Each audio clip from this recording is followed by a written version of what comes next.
Welcome back. इस part के अंदर हम देखेंगे कि हमारे पास डेटाबेस क्या होती है और उसकी ज़रूरत क्यों पड़ती है। तो ज़रूरत क्यों पड़ती है उसका तो हमने पिछले अपने लेक्चर के अंदर ही देख लिया।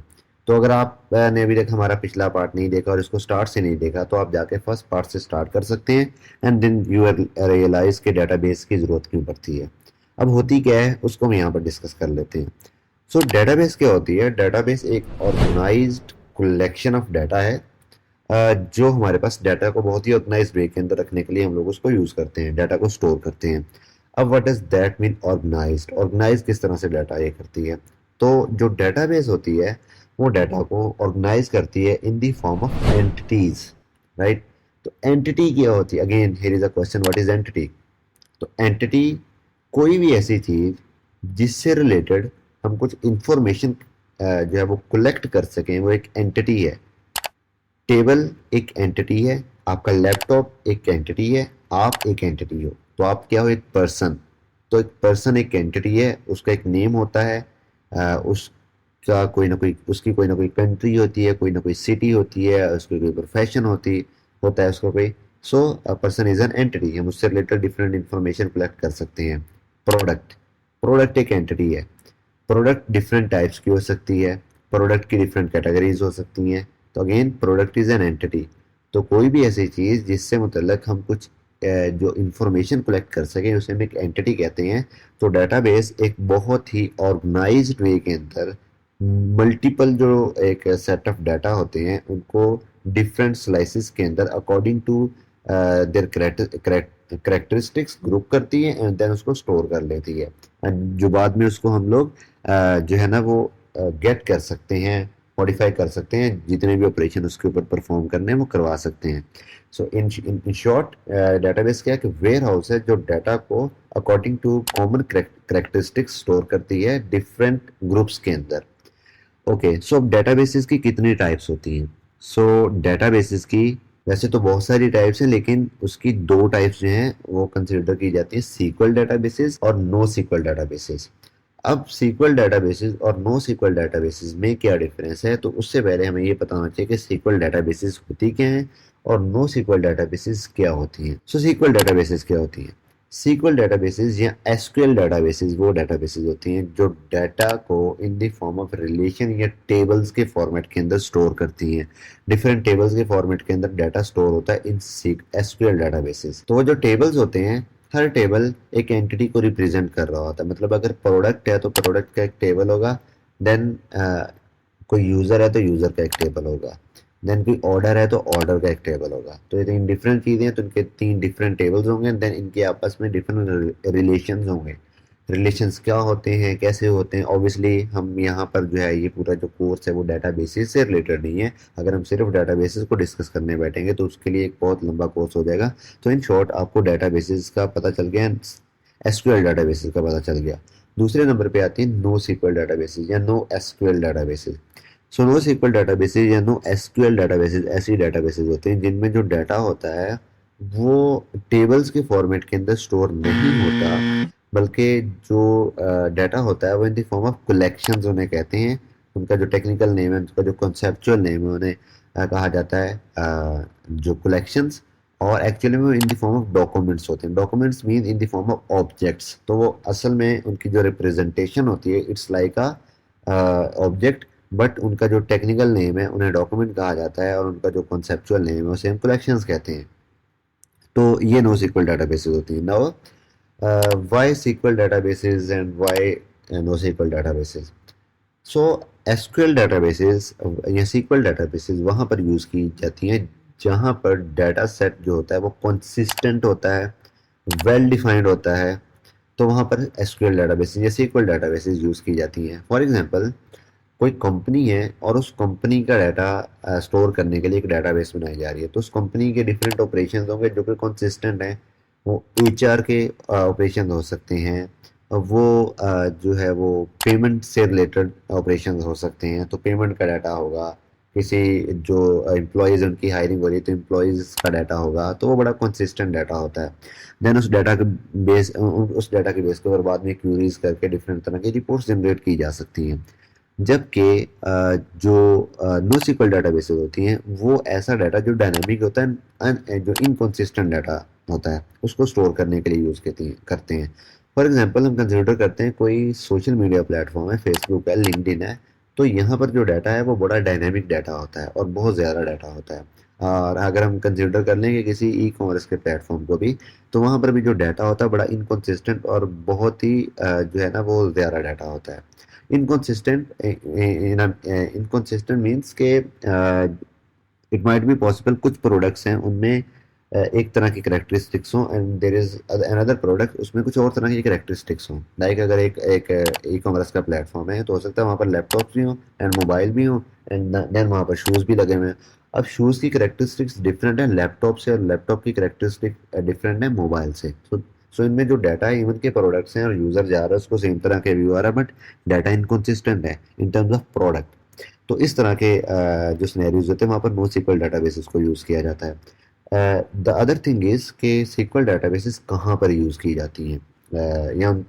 तो सीक्वल डाटाबेसेस वहाँ पर यूज़ की जाती हैं, रिक्वायरमेंट उसकी ये होती है कि जहाँ पर कॉम्प्लेक्स डाटाबेसेस कॉम्प्लेक्स डाटा उसके ऊपर कॉम्प्लेक्स क्यूरीज और उसकी बेस के ऊपर कॉम्प्लेक्स कैलकुलेशन करके बहुत ही कॉम्प्लेक्स किस्म की जनरेट करनी होती है रिपोर्ट्स, तो वहाँ पर सीक्वल डाटाबेसेस बहुत इफेक्टिव होती हैं।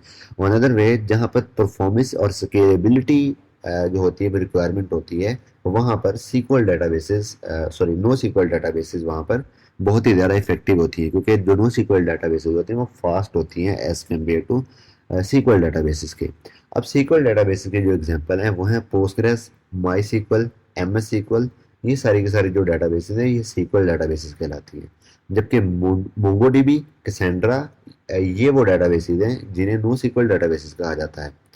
हम अपने इस लेक्चर के अंदर पर्टिकुलरली मोंगोडीबी को डिस्कस करेंगे कि मोंगोडीबी क्या होती है और इसको हम किस तरह से इंटीग्रेट कर सकते हैं। तो जो मोंगोडीबी है उसको जो इंटीग्रेट करने का जो मैकेनिज्म है वो बहुत ही आसान है। अब क्योंकि हमने जो अपना जावास्क्रिप्ट के अंदर बना रहे हैं तो ऑब्वियसली हम मोंगोडीबी को सबसे पहले इंस्टॉल करेंगे अगेन npm i करके। बट हम मोंगोडीबी को डायरेक्टली इंस्टॉल नहीं करेंगे। There are two ways to use MongoDB. या तो हम मोंगोडीबी को यूज करें अपने सिस्टम में इंस्टॉल करके या फिर there is another way. MongoDB जिन लोगों ने बनाई है उन्होंने मोंगोडीबी को होस्ट करने का एक प्लेटफॉर्म भी बनाया है, उसको कहते हैं मोंगोडीबी एटलस। सो मैं वो आपको अभी ब्राउज़र के ऊपर दिखा देता हूँ। सो यहाँ पर हम आते हैं, मैं यहाँ पर लिखता हूँ मोंगोडीबी और मैं इसको क्लिक कर देता हूँ। तो फर्स्ट आपने जो चीज़ देखनी है वही आपको नज़र आ जाएगी mongodb.com। मैं इस पर क्लिक करता हूँ और अगर आप देखें तो हम यहाँ पर आ गए मोंगोडीबी एटलस के ऊपर। तो इस मोंगोडीबी एटलस के ऊपर आके हम सिंपली अपनी जो डेटाबेस क्रिएट करेंगे और यहाँ से हमें कुछ चीज़ें मिलेंगी जिसको हम यूज़ करते हुए अपनी अपनी जो हमारा कोड है उसके साथ उसको इंटीग्रेशन करेंगे। तो अभी उसको हम बाद में डिस्कस करते हैं, लेटर ऑन हम डिस्कस करते हैं किस तरह से करेंगे। लेकिन उससे पहले भी हम ये चीज़ चेक करेंगे कि हम मोंगोडीबी को यूज़ कैसे करेंगे जावास्क्रिप्ट के अंदर, क्योंकि हम कोई क्यूरी नहीं लिख रहे या क्योंकि इसमें हम क्यूरी लिख भी नहीं सकते उस तरह से क्योंकि ये सीक्वल डाटाबेस नहीं है। और दूसरी चीज़ जब भी आप किसी फ्रेमवर्क के साथ काम करते हो तो इवन कि वो सीक्वल डाटाबेस भी हो तो आप उसकी रॉ क्यूरी जो होती है यानी कि जो सिलेक्ट स्टैटिक समथिंग करके हम जो क्यूरीज लिखते हैं वो हम नहीं लिखते। तो उसका अल्टरनेट क्या होता है, किस तरह से हम यूज़ करते हैं इस तरह के जब भी हमें इस तरह के जो सिनेरियोज आते हैं। तो इस तरह के जब भी हमें सिनेरियोज आते हैं हम किसी फ्रेमवर्क के साथ किसी भी डाटाबेस को यूज़ करते हैं तो हर डाटाबेस अपना एक ORM प्रोवाइड करती है। मल्टीपल ORMs होते हैं जो किसी डेटाबेस को यूज़ करने के लिए यूज़ करते हैं। तो ORM के अंदर बिल्ट इन फंक्शन होते हैं जो एक्चुअली वही क्यूरीज जाके परफॉर्म कर रहे होते हैं, आपको कस्टम लिखने की ज़रूरत नहीं होती। सिमिलरली मोंगोडीबी को भी यूज़ करने के लिए कोई ना कोई इसका ORM है। नॉर्मली इसे ODM कहते हैं बट इन जनरल जो एक लोग उसको प्रोनाउंस करते हैं वो ORM कहते हैं, तो हम भी उसे ORM ही कह लेंगे। सो ORM जो मोंगोडीबी को यूज़ करने के लिए हम जावास्क्रिप्ट के अंदर यूज़ करेंगे जो बहुत ही कॉमनली यूज़ होता है उसे कहते हैं मोंगोस। सो यहाँ पर मैं ब्राउज़र के ऊपर आता हूँ और मैं ब्राउज़र के ऊपर आके अगर मोंगोस लिखूँ तो मैं इसको क्लिक करता हूँ। सो अगर आप देखें तो पहला ही मेरे पास आ गया मोंगोस। अगर आप देखें तो यहाँ पर लिखा हुआ है mongoose ODM, it's not ORM, it's ODM। ODM क्या होता है और ORM क्या होता है, this is a question for you guys कि आप मुझे बताएंगे कमेंट सेक्शन के अंदर कि ODM और ORM के अंदर क्या डिफरेंस है। सो हम इसको कंटिन्यू करते हैं। सो मोंगोज ODM यहाँ पर मैं इसको क्लिक करता हूँ ये हमारे पास ओपन हो गया और यहाँ पर वो हमें बता रहा है कि ये क्या है, मोंगो क्या है, मोंगोज क्या है, elegant Mongo dB object modelling for node JS. ठीक है, सो नोड जेएस के अंदर हम अपनी मॉडलिंग करने के लिए मोंगो डीबी के साथ इसको यूज़ करते हैं। तो सबसे पहले तो यहाँ पर अगर आप देखें तो सबसे पहला जो उसने चीज़ बताई हुई है ना, वो ये बताई हुई है कि हम इसका कनेक्शन कैसे क्रिएट कर सकते हैं। तो इसका कनेक्शन क्रिएट करने के लिए मोंगोज को जब हम इंस्टॉल कर लेंगे तो हमें वो कनेक्ट का फंक्शन देगा, देन हम वहाँ से इसको कनेक्ट कर लेंगे। देन अगर हमने कोई मॉडल क्रिएट करना, ऑब्वियसली हम मॉडल क्या होते हैं मैं आपको भी बताऊंगा, बट अभी सिर्फ शॉर्ट फॉर्म शॉर्टली आपको बता देता हूँ कि जब भी हमने कोई एंटिटी क्रिएट करनी है जिसका हमने डाटा एक ग्रुप बनाना है या कलेक्शन बनानी है, तो हम अपनी जो प्रोग्रामिंग लैंग्वेज में उसे मॉडल कहते हैं। तो हम उसका मॉडल बनाना है तो इस तरह से मोंगोज डॉट मॉडल करके मॉडल बना लेते हैं। एंड जब उसको यूज़ करना है तो उसके अंदर कोई डाटा सेव करना है तो वो इस तरह से होता है। जैसे यहाँ पर न्यू कैट यानी कि कैट मॉडल है, एंड देन उसके अंदर जो भी डाटा रखना है रख के डॉट सेव करते हैं तो वो सेव हो जाता है। So that's how it work actually. तो इसकी डॉक्यूमेंटेशन पे आते हैं और डॉक्यूमेंटेशन पे आके सबसे पहले तो मैं क्विक स्टार्ट पे जाता हूँ और यहाँ पर आके देखें कि इसकी इंस्टॉलेशन कैसे करनी है। तो इसकी इंस्टॉलेशन करने के लिए हमने क्या रन करना है, npm इंस्टॉल मोंगोज। हम डॉट डॉट सेव नहीं करेंगे, वैसे भी अब वो सेव कर ही देता है। तो मैं यहाँ पर आता हूँ और कोड पे आके इसको मैं फ़िलहाल क्लोज करता हूँ इस तरह से, और मैं कहता हूँ कंट्रोल शिफ्ट वी, राइट, क्योंकि हम वहाँ से इसको कॉपी करके ले आए। अगर आप मैक के ऊपर हैं तो सिंपल कमांड भी प्रेस करेंगे, अगर आप विंडोज़ के ऊपर हैं या लिनक्स के ऊपर हैं तो आप करेंगे कंट्रोल शिफ्ट वी, एंटर मारेंगे तो हमारे पास मोंगोज की इंस्टॉलेशन स्टार्ट हो गई है। तो जैसे ही मोंगोज की इंस्टॉलेशन स्टार्ट होगी, कंप्लीट होगी, तो हम यहाँ पर आ जाएंगे। लेकिन उसके भी पहले हम यहाँ पर आते हैं वापस अपने मोंगो डीबी एटलस के ऊपर और यहाँ पर आके हम अपनी डाटाबेस को क्रिएट करेंगे। तो उसके लिए आपने क्या करना है, आपने जाना है स्टार्ट फ्री के ऊपर। जैसे आप इसके ऊपर क्लिक करेंगे तो आपको मूव ऑन करेगा और आपको कहेगा कि आप लॉगिन कर लें, और लाइक दिस। तो अगर आपका ईमेल या जीमेल अगर आपकी वो ऑलरेडी लॉगिन है, सो आप उसके साथ डायरेक्टली भी लॉगिन कर सकते हैं। अगर आप अपना फर्स्ट नेम लास्ट नेम देकर रजिस्टर करना चाहते हो वैसे भी रजिस्टर कर सकते हैं। ओके, सो इस तरह से first name last name company और ये सारी चीज़ें देके भी कर सकते हैं। अगर आप ईमेल के साथ आपकी जीमेल जो है वह लॉगिन है तो आप डायरेक्टली भी कर सकते हैं। तो मैं तो इसको डायरेक्टली यहाँ से कर लूँगा, तो लिखूँगा साइन अप विद गूगल, और वो मुझसे पूछेगा कि किस ईमेल के साथ। अगर आपने मल्टीपल जो जीमेल्स हैं अपने इस क्रोम के अंदर इस तरह से लॉगिन किए होंगे तो वो पूछेगा, तो आप उसमें से कोई भी बता सकते हैं। ठीक है, और उसके साथ वो आपको लॉगिन कर लेगा। जैसे मैं यहाँ पर कोड ड्रिफ्ट के साथ कर लेता हूँ, राइट। मैं इसको इस तरह से क्लिक करूँगा तो कोड ड्रिफ्ट के साथ मैं लॉगिन हो जाऊँगा। आप भी अपनी ईमेल के साथ लॉगिन हो जाइएगा। ओके, सो अब यहाँ पर मुझे आके यहाँ पर क्लिक करना है आई एक्सेप्ट, एंड देन मैंने सबमिट कर देना। तो जैसे मैं सबमिट करूँगा तो ये मेरी रिक्वेस्ट जो है वो सबमिट कर देगी और मेरा अकाउंट क्रिएट हो जाएगा। ओके, सो जैसे आप सक्सेसफुली लॉगिन हो जाएंगे तो आपसे इस तरह से कुछ क्वेश्चंस पूछेगा कि welcome to Atlas, and then there are three questions, तो उनको आपने फिल करना है। जिसमें सबसे पहले पूछेगा कि आपका आज का गोल क्या है, तो हम कहते हैं कि हमने मोंगो डीबी को लर्न करना है। ठीक है, और जैसे ही उसके बारे में पूछेगा किस तरह की आप एप्लीकेशन जो है वो बनाना चाह रहे हैं, तो ये मल्टीपल टाइप्स की जो है वो एप्लीकेशन आपको बताएगा। माइक्रो सर्विसेज है, या आप एक्सप्लोर कर रहे हैं, या रियल टाइम डाटा है। तो इन्वेंट्री प्रोडक्ट कैटलॉग, तो हम कहते हैं जी हमारी इन्वेंट्री और प्रोडक्ट कैटलॉग है, क्योंकि हम ऑब्वियसली इसको क्या बनाने लगे हैं, हम बनाने लगे हैं कि ई कॉमर्स का प्लेटफॉर्म। ज़रूरी नहीं, मतलब ये जस्ट एक क्वेश्चनियर होता है, तो आप कुछ भी यहाँ पर पास कर सकते हैं। तो मैं कहता हूँ कि प्रेफर्ड लैंग्वेज मेरी जावास्क्रिप्ट है, मैं इसको फिनिश कर देता हूँ। तो इस सेशन में ये जो मोंगो डीबी वाले ये अपना कुछ डाटा सेट मेंटेन करते हैं, जिससे अगेन ये बहुत सारी एनालिसिस करते हैं। सो हम जस्ट ये चीज़ें करके हमने कर दिया। अब यहाँ पर जैसे ही आप आएंगे तो यहाँ पर आपको एक मेन्यू नज़र आ रहा होगा, ख़त्म हो गया बट इट्स फाइन। अब वो यहाँ से मुझसे पूछेगा कि अगर मैंने कोई एडवांस जो है ना वो एक्सेस लेनी है, ठीक है। तो मैं कोई भी एडवांस जो है वो एक्सेस नहीं लेने वाला, मैंने फ्री वाला ये वाला यूज़ करना है, क्योंकि यहाँ पर वो डिफरेंट टाइप के दिखा रहा है। तो मैं यहाँ पर फ्री वाला यूज़ करूँगा। देन वो यहाँ से पूछ रहा होगा कि आपने कौन सा प्रोवाइडर यूज़ करना है, AWS, गूगल, तो मैं बाई डिफ़ॉल्ट जो रखा हुआ है AWS ही रख लूँगा। एंड देन यहाँ पर वो बहुत सारे मुझे पूछ रहा होगा। अगर तो आप इंडिया या पाकिस्तान के अंदर हैं तो आप मुंबई सेलेक्ट कर सकते हैं या सिंगापुर सेलेक्ट कर सकते हैं। अगर आप जो है वो किसी भी जो इंडिया या पाकिस्तान से बाहर हैं, लेकिन ऑब्वियसली आप इंडियन और पाकिस्तानी हैं, इसलिए आपको ये वीडियो भी समझ आ रही होगी। तो आप जिस भी कंट्री में हैं तो उसके नियरेस्ट जो भी आपका क्लस्टर पड़ा वो यूज़ करेंगे। इसकी वजह ये होती है कि ताकि आपका जो रिस्पॉन्स टाइम है वो फास्ट हो। ओके, तो मैं यहाँ पर जो है वो मुंबई सेलेक्ट कर लेता हूँ। देन क्लस्टर ज़ीरो, क्लस्टर का कोई भी नेम रख सकते हैं, यहाँ पर क्लस्टर ज़ीरो फिलहाल रखा हुआ है।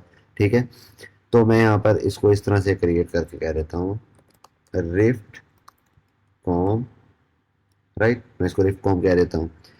वो कहेगा कोई टैग्स देने तो देने, ऑप्शनल है, हम नहीं देंगे, मैं क्रिएट कर लेता हूँ। वो थोड़ा टाइम लेगा इसको क्रिएट करने में और हमारा ये क्रिएट हो जाएगा। सो मोंगोडीबी जो है वो एटलस हमारे पास जो है वो क्रिएट हो चुका है। वो पूछेगा यूज़र नेम एंड पासवर्ड। तो यूज़र नेम और पासवर्ड जो है, पासवर्ड उसने यहाँ पर रैंडमली पासवर्ड जनरेट कर दिया है। मैं इसको फ़िलहाल अभी नहीं करूँगा, आपका भी इस तरह से जो पासवर्ड जनरेट हो चुका होगा। सो मैं क्या करता हूँ, मैंने यहाँ से एक तो इसको मैंने कॉपी कर लेना है और दूसरा मैं क्या करता हूँ क्रिएट यूज़र कर लेता हूँ। आपने कॉपी अगर कर लिया तो किसी भी जगह के ऊपर आप उसको फिलहाल सेव कर सकते हैं, क्योंकि बाद में हमने इसे यूज़ करना है। ओके, सो ये हमारे पास मैं इसको कहता हूँ फिनिश एंड क्लोज। ओके, और गो टू ओवरव्यू। तो ये हमारा जो है वो क्लस्टर क्रिएट हो चुका है और इसके अंदर हम अपना डाटा जो है वो सारे का सारा सेव करेंगे। ये थोड़ा सा टाइम लेगा और ये हमारा जो है वो क्रिएट हो चुका है।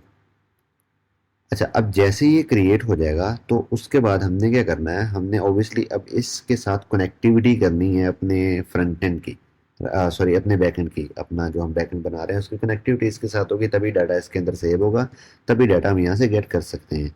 तो मैं यहाँ पर क्या आगे करूँगा,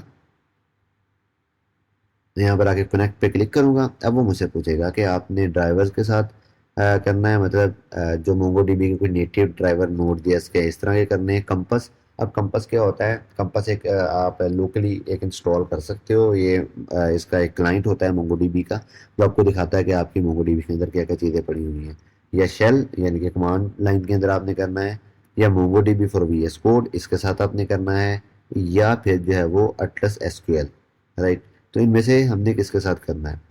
तो हम ऑब्वियसली यहाँ पर जो अपने इंस्टॉलेशन हमने जो करनी है वो हमने करनी है नोड जेएस के साथ। तो मैं यहाँ पर आऊँगा और वो ऑब्वियसली अगर आप यहाँ पर देखें तो वो कह रहा है कि आपने इस तरह से ये चीज़ राइट करनी है। इसको कॉपी में कर लूँगा यहाँ से, ठीक है। यहाँ से आपने कोड लिख देना, यहाँ पर वो पासवर्ड जो आपने कॉपी करके पेस्ट किया हुआ है, तो यहाँ पर आपने पासवर्ड देना है, ठीक है। सो यहाँ से मैं क्या करता हूँ, इसको मैं यहाँ से कॉपी कर लेता हूँ इस पूरी चीज़ को। अगर आप यहाँ पर व्यू फुल सैंपल कहेंगे तो वो पासवर्ड वो आपको पूरे का पूरा सैंपल बता देगा कि इस तरह से आपने इसको क्रिएट करना है। तो जैसे कि उसने यहाँ पर बताया क्लाइंट डॉट कनेक्ट, तो हम मोंगोज क्योंकि कर रहे हैं तो हम क्लाइंट डॉट कनेक्ट नहीं, मोंगोज डॉट कनेक्ट करेंगे। सो मैं इसको यहाँ से ऐसे ही कर देता हूँ। मैं इसको यहाँ से कॉपी कर लेता हूँ, आपने भी इसी तरह से इसको कॉपी करना है और कॉपी करके आप इसे किसी भी नोट पैड के अंदर फिलहाल पेस्ट कर सकते हैं। मैं इसको फिलहाल यहाँ से कर लेता हूँ क्लोज। अब मैं आता हूँ वापस यहाँ पर, हमारा मोंगोज जो है वो इंस्टॉल हो चुका है। मैं यहाँ पर आके एक न्यू फोल्डर बनाता हूँ और उसको मैं कह देता हूँ नॉट हियर। आपने रूट डायरेक्टरी के अंदर बनाना है, तो मैं रूट डायरेक्टरी के अंदर बनाऊंगा।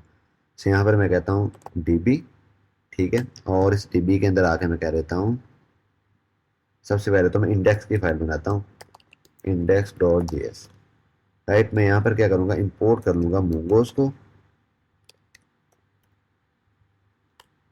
ठीक है। मोंगोज को इस तरह से आप कनेक्ट जो है वो करेंगे and then mongoose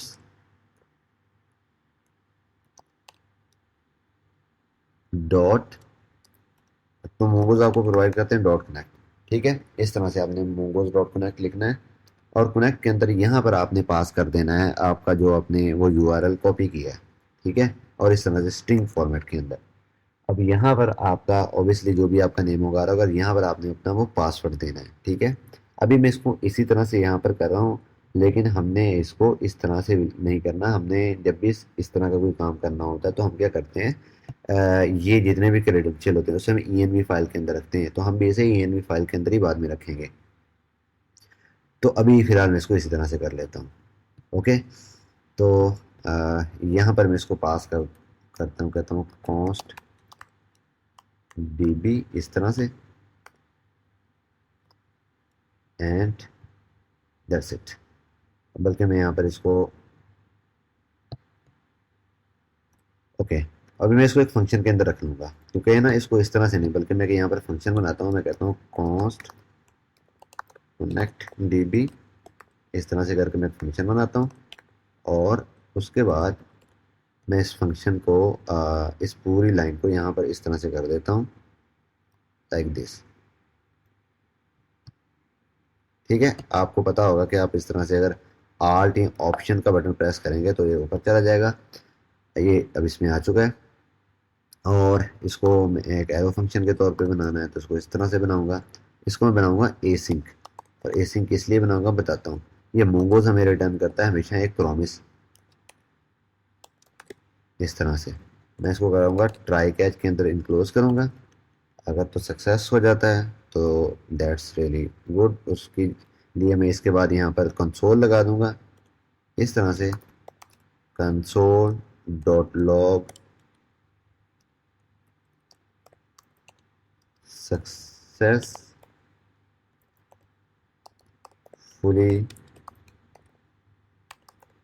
connected to database। और अगर एरर आता है तो कंसोल डॉट लॉग मैं इसको कह देता हूँ db कनेक्शन एरर, और यहाँ पर मैं कहूँगा एरर डॉट मैसेज। तो ये एरर हमेशा आपको मैसेज का एक इस तरह से ऑब्जेक्ट हमेशा रिटर्न करेगा। अब मैं क्या करता हूँ, मैं आके इसको करता हूँ एक्सपोर्ट डिफॉल्ट कनेक्ट डीबी। ठीक है, तो मैं यहाँ से मैंने कनेक्ट डीबी को एक्सपोर्ट भी कर दिया। इसको मैं साथ में इस तरह से सेव कर लेता हूँ। अब मैं वापस आता हूँ अपने यहाँ पर, और यहाँ पर आके मैं इंपोर्ट कर लेता हूँ कनेक्ट डीबी को डेटाबेस से। Import connect dB. ठीक है, तो डीबी के अंदर से इंडेक्स डॉट जीएस के अंदर से मेरे से इंपोर्ट हो गया। मैं सबसे पहले यही काम करूँगा, मैं कहूँगा कनेक्ट डीबी। अब यहाँ पर मैंने डेटाबेस के अंदर इस जगह पे आके अपना पासवर्ड भी देना, जो कि अभी मैंने नहीं दिया, तो मैं पासवर्ड दे देता हूँ। ठीक है, पासवर्ड मैंने यहाँ पर टाइप कर दिया। मैं इसको आके यहाँ से रन करता हूँ। मैं कहता हूँ npm start। So let's see what it say. Okay, listening to port 400 successfully connected to database. Database की स्पेलिंग गलत है, वो मैं ठीक कर लेता हूँ, लेकिन हम डेटाबेस से सक्सेसफुली कनेक्ट कर चुके हैं। सो सक्सेसफुली हमने मोंगो डीबी मोंगोज को इंस्टॉल भी किया और मोंगो डीबी के साथ हमने कनेक्ट भी कर लिया। मैं यहाँ पर जाके डेटाबेस के जो स्पेलिंग है इसको मैं ठीक कर देता हूँ, डेटाबेस, राइट, गॉट इट। सो हमने डेटाबेस के साथ सक्सेसफुली अपना कनेक्शन बना लिया है। और अब हमारा सर्वर रीस्टार्ट हो रहा है, सो नो प्रॉब्लम, बट हम इसको सक्सेसफुली कनेक्ट कर चुके हैं। तो अब हम अगर कोई चीज़ हमने इसमें नेक्स्ट जो हमने ऑब्वियसली जो अपना टॉपिक देखना है वो ये है कि जब हमने डाटाबेस के अंदर कोई डाटा सेव करना है तो उसको कैसे सेव करते हैं। तो डाटाबेस के अंदर डाटा सेव करने से पहले हमने पहले एक चीज़ देखी थी, मॉडल। तो अब अभी हम डिस्कस करेंगे मॉडल क्या होते हैं, उसको हम कैसे क्रिएट करेंगे और डाटाबेस में वो हमें किस तरह से डाटा सेव करने में या गेट करने में हेल्प आउट करते हैं। ओके, तो हमारे डेटाबेस का कनेक्शन क्रिएट हो चुका है। हमने डेटाबेस का कनेक्शन क्रिएट कर दिया। अब जो नेक्स्ट चीज़ हमने करनी है वो हमने करनी है अपना स्कीमा। जो हमने क्रिएट करना है, हमने मॉडल्स बनाने हैं, हमने डाटा सेव करना है, हमने डाटा गेट करना है। तो ये हमारा जो नेक्स्ट काम है। तो इस नेक्स्ट काम को करने से पहले जो सबसे पहली चीज़ हमने करनी है वो हमने एक फ़ोल्डर बनाना है जिसका हम नाम देंगे मॉडल्स का। और वो मॉडल्स का नाम हम क्यों देंगे वो मैंने आपको बताया था कि हम मॉडल्स कहते हैं जब हम कोई भी डेटाबेस का जो टेबल्स हैं या जो डॉक्यूमेंट्स हैं या जो कलेक्शन हैं उनको एक्सेस करना होता है, तो हम जब अपना कोड कर रहे होते हैं तो कोड के अंदर जो उसका हम टेक्निकल नेम रखते हैं वो मॉडल्स रखते हैं। वो चीज़ जो डाटा को कंटेन करती है, जिसके थ्रू हम डाटा गेट कर सकते हैं और मैनिपुलेट कर सकते हैं। सो यहाँ पर हम एक फ़ोल्डर में क्रिएट करूँगा। यहाँ पर आके मैंने खाली जगह पे क्लिक किया है, तो यहाँ पर आके मैं फ़ोल्डर पे क्लिक करूँगा। तो मैं इसको नेम दे देता हूँ मॉडल्स का। ठीक है, मॉडल्स के नाम से मैं इस तरह से टेबल बना देता हूँ। और बल्कि मैं इसको थोड़ा सा रीनेम कर लेता हूँ मॉडल्स। ओके, अब यहाँ पर जो मैं सबसे पहला मॉडल बनाता हूँ वो मैं सबसे पहला मॉडल बनाता हूँ प्रोडक्ट का। या सबसे पहला जो मैं मॉडल बनाता हूँ वो बनाता हूँ कैटेगरीज का। तो मैं यहाँ पर लिखता हूँ category model like this and dot JS. तो ये मैंने मॉडल बना लिया। अब मॉडल किस तरह से वर्किंग करेगा ये बहुत इंपॉर्टेंट है देखना। हमने सबसे पहले क्या करना है, हमने इंपोर्ट करना है यहाँ से मोंगोज को। हमने मोंगोज इंस्टॉल कर लिया था, अगर आपको याद होगा तो हमने मोंगोज को इंस्टॉल किया था, तब उसी के साथ ही हमने कनेक्शन बनाया था। अब मोंगोज हमें क्या प्रोवाइड करता है, देखें अब हमने जो भी एक मॉडल बनाना है तो उस मॉडल बनाने के लिए ज़रूरी है कि उस मॉडल का पहले स्कीमा डिज़ाइन किया जाए। अब स्कीमा क्या होता है, स्कीमा क्या होता है, स्कीमा डेफिनेशन होगी कि मैं यहाँ पर लिख भी देता हूँ, schema is the definition of a model. What does it mean, इसका मतलब ये है कि स्कीमा ये बताएगा कि मॉडल के अंदर जो प्रॉपर्टीज होंगी या एट्रीब्यूट्स होंगे वो क्या होंगे और उनकी टाइप्स क्या होगी। ठीक है, it means what a model can contain and what are their types, मतलब कौन कौन से एट्रीब्यूट्स होंगे और उनकी टाइप्स क्या होंगी। ठीक है, अच्छा अब ये किस तरह से क्रिएट होता है, तो हम दोबारा ब्राउज़र पे आते हैं और ब्राउज़र पे आके मैं यहाँ पर आपको दिखाता हूँ। अगर आप यहाँ पर देखें तो यहाँ पर एक चीज़ गाइड्स के नीचे लिखा हुआ है स्कीमा। ठीक है, इवन यहाँ पर भी लिखा हुआ है, अगर आप यहाँ पर देखें क्या लिखा हुआ है, न्यू मोंगोज डॉट स्कीमा, क्योंकि स्कीमा एक क्लास है इसलिए हमने लिखा new mongoose dot schema. And then यहाँ पर वो एट्रीब्यूट है नेम और उसकी ये टाइप है स्ट्रिंग। टाइप कौन कौन सी होती हैं वो भी अभी हम देख लेते हैं, लेकिन इस तरह से हम क्रिएट करते हैं। देन उसके बाद हमने क्या करना था, मॉडल्स क्रिएट करना था। अगेन मॉडल इस तरह से क्रिएट होता है जैसे मोंगोज डॉट मॉडल, देन हम अपने मॉडल का नेम देते हैं और यहाँ पर स्कीमा पास कर देते हैं। ठीक है, इस तरह से मॉडल क्रिएट होता है। और फिर हमने उस मॉडल को जैसे भी जब जहाँ पर भी यूज़ करना होता है तो उस मॉडल के साथ हम इस तरह से उसको यूज़ कर लेते हैं। ठीक है, अच्छा तो अब हम यहाँ पर आते हैं और अपने कोड के ऊपर आते हैं और कोड के ऊपर आके हम एक सबसे पहले तो स्कीमा क्रिएट करते हैं कैटेगरीज का। तो मैं यहाँ पर कहता हूँ const category schema is equal to, यहाँ पर मैं लिखता हूँ न्यू मोंगोज डॉट स्कीमा। ठीक है, अब कैटेगरी में मेरे पास क्या क्या चीज़ें होंगी। अच्छा हमने स्कीमा इस तरह से as as the form of object pass करना है, इसके अंदर हमने वो सारी डेफिनेशन देनी है। तो कैटेगरी में सिर्फ हमारे पास कैटेगरी का नेम होगा, हमने नेम देना होगा कैटेगरी का। ठीक है, तो मैं यहाँ पर लिख देता हूँ नेम। ठीक है, और इसकी टाइप क्या होगी, स्ट्रिंग लाइक दिस। और क्योंकि ये अब हमारे पास रिक्वायर्ड है, तो जब हमारे पास इस तरह का काम हो, देखो जब हमारे पास हमने सिर्फ टाइप देनी हो तो हम इस तरह से देते हैं जैसे वहाँ पर हमें डॉक्यूमेंटेशन के अंदर यहाँ पर बताया हुआ था कि इस तरह से हमने करना और इसकी टाइप दे देनी। लेकिन अगर हमने ये भी साथ में बताना हो कि ये मेरे पास फॉर एग्जांपल एक एट्रीब्यूट है नेम और ये उसकी डाटा टाइप है स्ट्रिंग, और ये जो स्ट्रिंग डाटा टाइप है ये रिक्वायर्ड है, मतलब ये लाजमी है, ये देनी है, इसके बगैर रिकॉर्ड क्रिएट नहीं होगा, ये एम्प्टी नहीं हो सकती। सो इस तरह के केसेस के अंदर हमने क्या करना होता है, हमने एक एट्रीब्यूट पास करना होता है रिक्वायर्ड का। अच्छा यहाँ पर वो डिफाइन नहीं किया हुआ बट यहाँ पर डिफाइन जरूर किया होगा, क्योंकि ये प्रॉपरली यहाँ पर वो बताया गया कि स्कीमा किस तरह से जनरेट करना है। तो अगर तो हमने जैसे यहाँ पर टाइटल है और स्ट्रिंग है इस तरह से देना है तो हम ऐसे दे सकते हैं। लेकिन अगर हमने जैसे यहाँ पर डेट और उसकी टाइप दी हुई है, डेट और डिफ़ॉल्ट वैल्यू पास करनी है या रिक्वायर्ड करना है, तो इस तरह का कोई भी काम करना तो हम इस तरह से डिफाइन करते हैं। ओके, सो मैं यहाँ पर आता हूँ। अच्छा बाय द वे ये डाटा टाइप्स होती हैं। स्ट्रिंग की डाटा टाइप हो सकती है नंबर, हो सकता है डेट, हो सकती है बफर, हो सकता है बुलियन, मिक्स्ड, ऑब्जेक्ट आईडी, अरे, डेसिमल, 128 मैप एंड यूयूआईडी। अगर आपको नहीं पता कि object ID it's a very important, यहाँ पर आके मैं आपको दिखा देता हूँ, उसने डिफाइन भी किया होगा। An object ID is a special type typically used for unique identifier. Here's how you declare a schema with a path driver that is an object ID। ठीक है, तो अगर आपने इस तरह से कोई भी एक ऐसा स्कीमा डिज़ाइन करना हो, मतलब जिसको आप चाहते हो कि उसकी जो टाइप है वो ऑब्जेक्ट आईडी हो, ऑब्जेक्ट आईडी जो हम यूनिकली आइडेंटिफाई करने के लिए अपने रिकॉर्ड्स को यूज़ करेंगे। ठीक है, तो इस तरह से हम जैसे यहाँ पर उसने दिया ड्राइवर और मोंगोज डॉट ऑब्जेक्ट आईडी उसकी टाइप दे दी, तो अब ड्राइवर में हमेशा कोई ना कोई जो टाइप आएगी वो एज एन ऑब्जेक्ट आईडी आएगी। ठीक है, अच्छा अब मैं क्या करता हूँ, मैं फ़िलहाल यहाँ पर आता हूँ, जैसे मैंने यहाँ पर नेम दिया स्ट्रिंग, तो अब मैं इसको यहाँ पर कहता हूँ कि ये जो स्ट्रिंग है ये है टाइप लाइक दिस, हमने वहाँ पर भी देखा था। और ये है रिक्वायर्ड, रिक्वायर्ड के लिए इस तरह से हमने यूज़ करना होता है। ठीक है, रिक्वायर्ड इसको कर देता हूँ ट्रू। ठीक है कि ये रिक्वायर्ड है, राइट। हम यहाँ पर भी आके देख लेते हैं, जिस तरह से स्कीमा टाइप के अंदर हमने ये देखा था, मैं वापस आता हूँ स्कीमा पे क्रिएट करके। जिस तरह से हमने ये देखा था कि इस तरह से डिफ़ॉल्ट वैल्यू होती है, तो नीचे मैं जैसे ही यहाँ पर स्क्रॉल डाउन करता हूँ तो यहाँ पर हमें ये भी पता चलेगा कि वो रिक्वायर्ड किस तरह से दे रहा है। मैं ये सर्च कर लेता हूँ। ठीक है, यहाँ पर आप इस तरह से आगे अगर कंट्रोल एफ या कमांड एफ प्रेस करेंगे तो आपको इस तरह से वो चीज़ दे देगा। Okay, so here here it is कि रिक्वायर्ड किस तरह से काम करता है। तो स्कीमा टाइप्स के अंदर आपने रिक्वायर्ड देना होता है, रिक्वायर्ड ट्रू हो सकता है, फॉल्स हो सकता है। ठीक है, और ये यहाँ पर नीचे, यस, नॉट हेयर, सॉरी,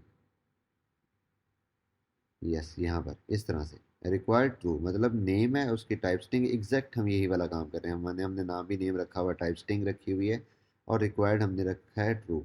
अच्छा, मैंने गलती से रिक्वायर्ड लिख दिया है, तो ये रिक्वायर्ड होगा। ओके, ये कैटेगरी स्कीमा बन गया। अब मैंने मॉडल क्रिएट करना, तो उसके लिए मैं यहाँ पर क्या करूँगा, लिखूंगा कॉन्स्ट। ठीक है, और इसको मैं कह देता हूँ सिंपल कैटेगरी। कैटेगरी मॉडल नहीं कहूँगा मैं, सिंपल इसको इस तरह से कह देता हूँ कैटेगरी। एक चीज़ आपने याद रखनी है, हमने जो मॉडल्स हैं उनके जो नेम्स हैं वो हमेशा सिंगुलर रखने हैं। मॉडल के नेम हमेशा सिंगुलर रखने हैं। ठीक है, प्लूरल में नहीं रखनी। ओके, जैसे मैंने यहाँ पर लिखा कैटेगरी, अब मैं यहाँ पर क्या लिखूँगा, न्यू मोंगोस डॉट मॉडल। अब मॉडल में यहाँ पर आपको पहले वो क्या कहेगा कि डॉक्यूमेंट स्कीमा, तो मैं यहाँ पर दूंगा, सॉरी, पहले इसका नेम, सॉरी, जो भी नेम नेम है क्या इसका दूंगा। और जब आपने यहाँ पर नेम देना है तो वो स्मॉल लेटर में, एंड अगेन जो है वो सिंगुलर होना चाहिए कैटेगरी। और वो मैं भी आपको बताऊंगा कि सिंगुलर क्यों देना है। दूसरी जो चीज़ है वो हमने देनी है यहाँ पर स्कीमा, तो यहाँ पर मैं जो स्कीमा दूंगा वो मैं कहता हूँ कैटेगरी स्कीमा, लाइक दिस। ठीक है, और यहाँ पर आके मैं कह देता हूँ export default category, like this. तो ये मैंने कैटेगरी का स्कीमा क्रिएट कर लिया और उसका मॉडल भी क्रिएट कर लिया। अब हम इसको किस तरह से यूज़ करेंगे और इसका यूज़ केस क्या है। तो सबसे पहला तो हम इसका यूज़ केस ये करेंगे कि हम कैटेगरी क्रिएट करेंगे। अब एक इंटरेस्टिंग चीज़ ये है कि अगर मैं आपको ब्राउज़र के अंदर आके यहाँ पर क्लस्टर के अंदर आके दिखाऊं, अभी तक हमारे पास डेटाबेस में अगर क्लिक करूं तो कोई भी कलेक्शन एग्जिस्ट नहीं करती। ठीक है, यहाँ पर इस टाइम कोई भी कलेक्शन एग्जिस्ट नहीं करती, कोई भी डाटा एग्जिस्ट नहीं करता। यहाँ पर आया, ठीक है, so there is no data, there is nothing. तो अब क्वेश्चन ये है कि अगर कोई डाटा बेस एग्जिस्ट नहीं करती, सॉरी, अगर कोई हमारे पास, मैं यहाँ पर ब्राउज कलेक्शन के ऊपर क्लिक करता हूँ, कोई कलेक्शन अगर हमारे पास एग्जिस्ट नहीं करती, तो कैटेगरी की कलेक्शन में डाटा कैसे जाएगा। सो होता क्या है कि मोंगो डीबी के अंदर जब हम मोंगोज को यूज़ कर रहे होते हैं, तो जब वो डाटा क्रिएट करने लगता है तो वो सबसे पहले ये चेक करता है क्या जिस नेम को, जैसे यहाँ पर मैंने कैटेगरी नेम दिया, इस नेम की कोई कलेक्शन ऑलरेडी एग्जिस्ट करती है। अगर इस तरह की कलेक्शन ऑलरेडी एग्जिस्ट करती हो तो वो उसके अंदर क्या करता है, रिकॉर्ड को ऐड कर देता है। अगर उस तरह की कलेक्शन एग्जिस्ट ना करती हो तो जो सबसे पहला काम मोंगोज करेगा वो, मोंगो डीबी के अंदर जो होगा वो सबसे पहला काम कलेक्शन क्रिएट होगी, एंड जो सेकंड चीज़ है वो फिर डाटा ऐड होगा। ठीक है, तो अभी हमारे वाले केस में कलेक्शन एग्जिस्ट नहीं करती। अब हम यहाँ पर आते हैं और सिंपली फ़िलहाल तो मैं राउटर के अंदर ही जाऊँगा और कैटेगरी राउटर के अंदर जाके ये जो पोस्ट है, पोस्ट के अंदर मैं वो वाला काम करूँगा जब भी मैंने करना है। अच्छा, अब मैं यहाँ पर उसको किस तरह से करूँगा, मैंने किस तरह से क्रिएट करना है एक record, it's an interesting thing. तो जो मॉडल है वो हमें काफ़ी तरह के प्रोवाइड करता है।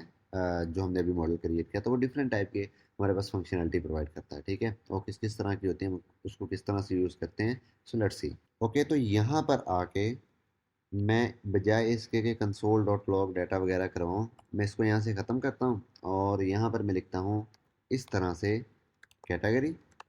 अच्छा, अब कैटेगरी मैंने इंपोर्ट नहीं किया बट ये ऑटो इंपोर्ट हो जाएगा। मैंने जैसे इसको क्लिक किया तो आप देखें यहाँ पर ये ऑटो इंपोर्ट हो चुका है। तो यहाँ पर मैं कहता हूँ कैटेगरी डॉट क्रिएट।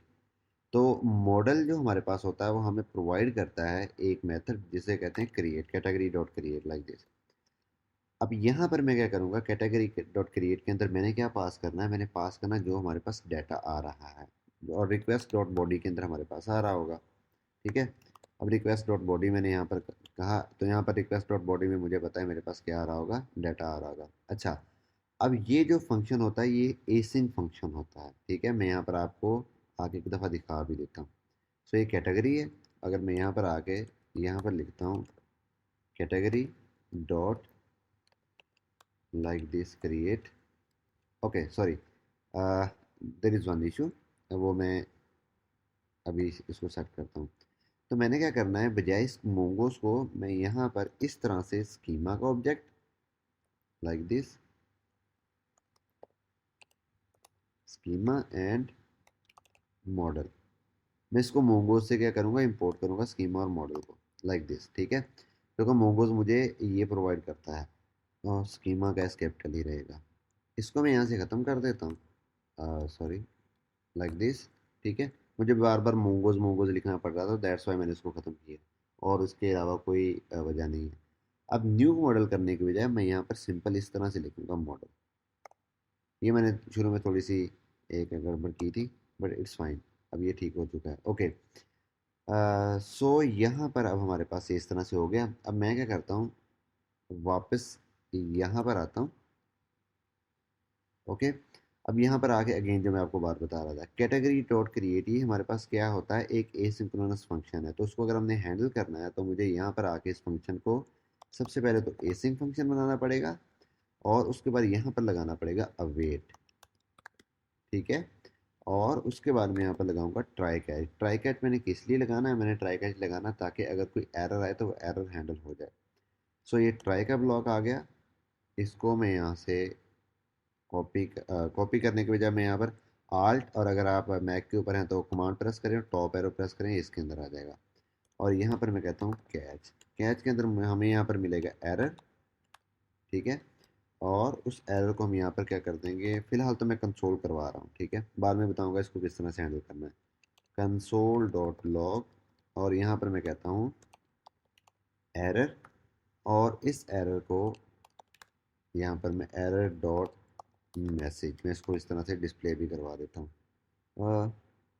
ओके, सो ये समटाइम इशू करना शुरू कर देता है ESLint, मैं इसको कैंसिल कर देता हूँ, इसको भी कैंसिल कर देता हूँ। तो ये चीज़ें मेरे पास सेव हो चुकी हैं।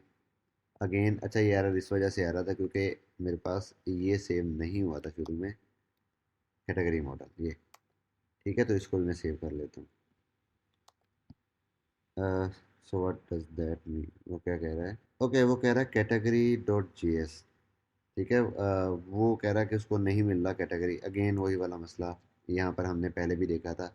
मुझे यहाँ पर आके डॉट JS इस तरह से लगाना पड़ेगा लाइक दिस। तो ये मैंने इसको लगाया है, अब मॉड्यूल मिल जाएगा हमें, ठीक है। और ये देखें हमारा वो रिस्टार्ट भी हो चुका है, और उसने पोर्ट को लिसन भी करना स्टार्ट कर दिया। अच्छा, अब जो हमने करना है, ऑब्वियसली हम इस API को कॉल करेंगे, उसके अंदर हम नेम भेजेंगे और हमारा डाटा जो है वो क्रिएट हो जाएगा। ओके, सो हम यहाँ पर आते हैं अपने पोस्टमैन के ऊपर, कैटेगरीज के अंदर बॉडी के अंदर आके, ठीक है। अब यहाँ पर बॉडी के अंदर आके मैंने क्या पास करना, नेम। ये हम सक्सेस केस सिनेरियो चला रहे हैं, ठीक है। प्राइस ऑब्वियसली हमें नहीं चाहिए, इसको मैं यहाँ से ख़त्म कर देता हूँ, अगर मैं भेजूंगा तो एरर आएगा। ये चीज़ें भी हम बाद में हैंडल करेंगे। फिर मैंने यहाँ पर इस चीज़ को भेजा, और मुझे आया नो कैटेगरी एग्जिस्ट, यस।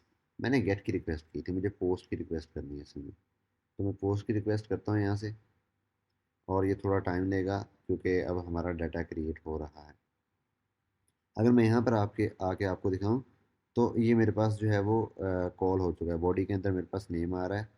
और अगर आप यहाँ पर देखें तो एरर आ रहा है, category insert one buffering time out after 100 millisecond, okay got it, मुझे इशू समझ आ गई है। अच्छा, अब एक चीज़ चेक करें कि यहाँ पर ये मुसलसल जो रिक्वेस्ट है वो चली जा रही है, चली जा रही है, चली जा रही है, और उसकी वजह ये है कि हमने यहाँ पर इस एरर को प्रॉपरली हैंडल नहीं किया। ठीक है, हैंडल तो हमने किया है, हमने जस्ट किया कंसोल डॉट लॉग, लेकिन हमने यहाँ से कोई रिस्पॉन्स सेंड नहीं किया, इस वजह से वो हमें इस वो मुसलसल चलता रहेगा। उस चीज़ को कैसे हैंडल करते हैं वो मैं आपको बताता हूँ, लेकिन उससे पहले असल में मसला इसलिए आया था क्योंकि हमारे पास एरर आ गया था, और जो हमारा जो डेटाबेस का कनेक्शन है वो डिसरप्ट हो गया था। उसको हल करने का भी एक तरीका है जिसको अभी हम थोड़ी देर बाद में डिस्कस कर लेंगे, ठीक है। सबसे पहले मैं आपको एक सक्सेस केस सिनेरियो चला के दिखाना चाहता हूँ कि हमारी कैटेगरी किस तरह से क्रिएट होगी। तो मैं इसको दोबारा से रीस्टार्ट करता हूँ, ऑब्वियसली अब हमारा कनेक्शन दोबारा से क्रिएट हो जाएगा, और फिर हम उसको क्रिएट कर लेंगे। सो ये हमारे पास हो गया। अब मैं यहाँ पर दोबारा आता हूँ, अब मैं इसको सेंड करता हूँ। देखिए डमी प्रोडक्ट हमारे पास भी आ गई, और आईडी मेरे पास क्या आ रही है, वन। आईडी मैंने क्रिएट नहीं की थी, राइट, लेकिन फिर भी मेरे पास आईडी आ रही है। अगर मैं अब इसको दोबारा से क्रिएट करूँ तो इस टाइम मेरे पास आईडी क्या आएगी, 2 आएगी। यस सॉरी, आईडी हमेशा 1 नहीं आएगी, सॉरी फॉर दैट। और उसकी रीज़न ये है कि मैं यहाँ से आईडी हमेशा इस तरह से भेज रहा हूँ, ID 1 लाइक। तो अगर मैंने यहाँ से ये वाला रिस्पॉन्स भेजना तो उसके लिए मुझे यहाँ पर क्या करना पड़ेगा, कॉन्स्ट RESP रिस्पॉन्स। अब मैं प्रॉपर जो रिस्पॉन्स आएगा यानी कि जो मेरा रिकॉर्ड क्रिएट होगा मैं उसे यहाँ से सेंड करना चाहता हूँ ऐसे। और अब क्योंकि ये मेरा सक्सेसफुली क्रिएट हो रहा है तो मैं अपना जो स्टेटस कोड है, ये मैंने आपको स्टेटस कोड में बताया था कि जो स्टेटस कोड होता है जब भी कोई सक्सेसफुली रिकॉर्ड क्रिएट होता है तो 201 होता है, 200 नहीं होता। अगर आपको नहीं पता तो आप पिछला जो पार्ट 2 है उसमें जाके देख सकते हैं, नोड जेएस का जो हमारे इसी कोर्स का पार्ट 2 है उसके अंदर जाके देख सकते हैं। वहाँ पर मैंने बड़ी ब्रीफली डिटेल के साथ जो है ना वो डिस्क्राइब किया होगा स्टेटस कोड्स को। ओके, सो मैं दोबारा इसको आगे कॉल करता हूँ।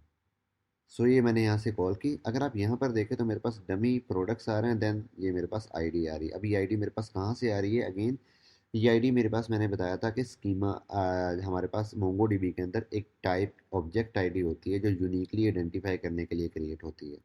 अब यहाँ पर मैं डमी प्रोडक्ट 3 कर देता हूँ या 4 कर देता हूँ पे 4th कैटेगरी है, ये इस तरह से मेरे पास क्रिएट हो रही है। अब मैं यहाँ पर आके चेक करता हूँ, अब देखें पहले मेरे पास कोई कलेक्शन नहीं थी, मैं रिफ्रेश करता हूँ, अब देखिएगा यहाँ पर मेरे पास कैटेगरी की एक कलेक्शन बन चुकी होगी। सो ये देखें मेरे पास यहाँ पर क्या कैटेगरी की एक कलेक्शन बन चुके हैं जिसमें मेरे पास कितने रिकॉर्ड्स क्रिएट हो चुके हैं, मेरे पास ये सारे रिकॉर्ड क्रिएट हो चुके हैं। और यहाँ पर मेरे पास आईडी आ रही है, और अगर आप आईडी की टाइप देखें तो ये ऑब्जेक्ट आईडी है। अब नेम ऑब्वियसली स्ट्रिंग टाइप का है। इस तरह से हमारे पास ये चीज़ें क्रिएट होती हैं, ठीक है। तो हमने सक्सेसफुली क्रिएट करने का जो है वो तो चेक कर लिया कि क्रिएट करने का सिनेरियो किस तरह से होता है। ऑब्वियसली अभी हमने एरर हैंडल नहीं किया, हम सिर्फ इसके बेस्ट केस सिनेरियोज को भी हैंडल कर रहे हैं। अब हम ये चेक करते हैं कि डाटा को गेट किस तरह से करना। अगेन सेम प्रोसीजर है, मैं फिलहाल ट्राई कैच को यहाँ से कॉपी कर लेता हूँ और यहाँ पर आके मैं पेस्ट करता हूँ, ठीक है। अब बजाय इसके क्रिएट करने के मुझे यहाँ पर करना गेट। मैं यहाँ पर ब्राउज़र के अंदर आके आपको सबसे पहले तो मेथड दिखाता हूँ मोगोस के अंदर से कि डाटा गेट करने के और बाकी इस तरह के कौन कौन से मेथड्स होते हैं, ठीक है। मैं यहाँ पर सबसे पहले तो आता हूँ मोंगोस के मॉडल्स में। ये मॉडल के अंदर हमें सारी वो उसके मेथड्स पता चल रहे होंगे। उसको यहाँ से क्लियर कर देता हूँ, मॉडल के ऊपर क्लिक करता हूँ। इसके अंदर वो बता रहा होगा कि आप देखिए मॉडल के अंदर मेरे पास कौन कौन से फंक्शन है। वेयर है जो वेयर की क्लॉज अप्लाई करने के लिए होता है। बल्क सेव है जब आपने मल्टीपल रिकॉर्ड क्रिएट करने, अभी हम क्रिएट यूज़ कर रहे हैं, ठीक है, जो एक क्रिएट करता है। बल्क राइट है, मॉडल डॉट क्रिएट है जो भी हमने यूज़ किया। क्रिएट कलेक्शन है, मतलब ऑटोमेटिकली भी वो कलेक्शन क्रिएट कर देता है, लेकिन अगर हमने स्पेसिफिकली कोई कलेक्शन क्रिएट करनी हो तो इस तरह से होता है। देन मॉडल डॉट DB होता है, मॉडल डॉट क्रिएट इंडेक्स होता है, डिलीट मैनी, डिलीट वन, इस तरह से ये चीज़ें होती हैं। जो चीज़ अभी हमने यूज़ करनी वो आपको दिखानी थी, model dot find, model dot find by ID and model dot find one, ये तीनों बड़े इंपॉर्टेंट है। मॉडल डॉट फाइंड इसलिए यूज़ होता है जब हमने सारे के सारे रिकॉर्ड फाइंड करने, मतलब मैं चाहता हूँ कि मेरे पास जितने भी रिकॉर्ड एग्जिस्ट करते हैं वो सारे के सारे आ जाएं, तो तब मैं यूज़ करूँगा मॉडल डॉट फाइंड। लेकिन अगर मैं ये चाहता हूँ कि मैंने किसी एक रिकॉर्ड को फाइंड करना उसकी आईडी की बेस के ऊपर, तो उसके लिए हम यूज़ करते हैं model dot find by ID. अच्छा, लेकिन अगर मैं ये चाहता हूँ कि मैंने किसी रिकॉर्ड को तो फाइंड करना लेकिन आईडी की बेस पे नहीं करना, वो मैं किसी भी दूसरे एट्रीब्यूट की बेस पे कर सकता हूँ। मैं नेम की बेस के ऊपर कर सकता हूँ या कोई और एट्रीब्यूट है मैं उसकी बेस के ऊपर कर सकता हूँ, तो उसके लिए होता है मॉडल डॉट फाइंड वन, ठीक है। अगर मैं इसके ऊपर क्लिक करूँ तो यहाँ पर उसकी एग्जाम्पल आ जाएगी, लेकिन मॉडल डॉट फाइंड वन और यहाँ पर कंट्री और कंट्री क्रोशियन देन आगे लिखा हो एग्जीक्यूट, तो ये इस तरह से आपका एग्जीक्यूट होता है।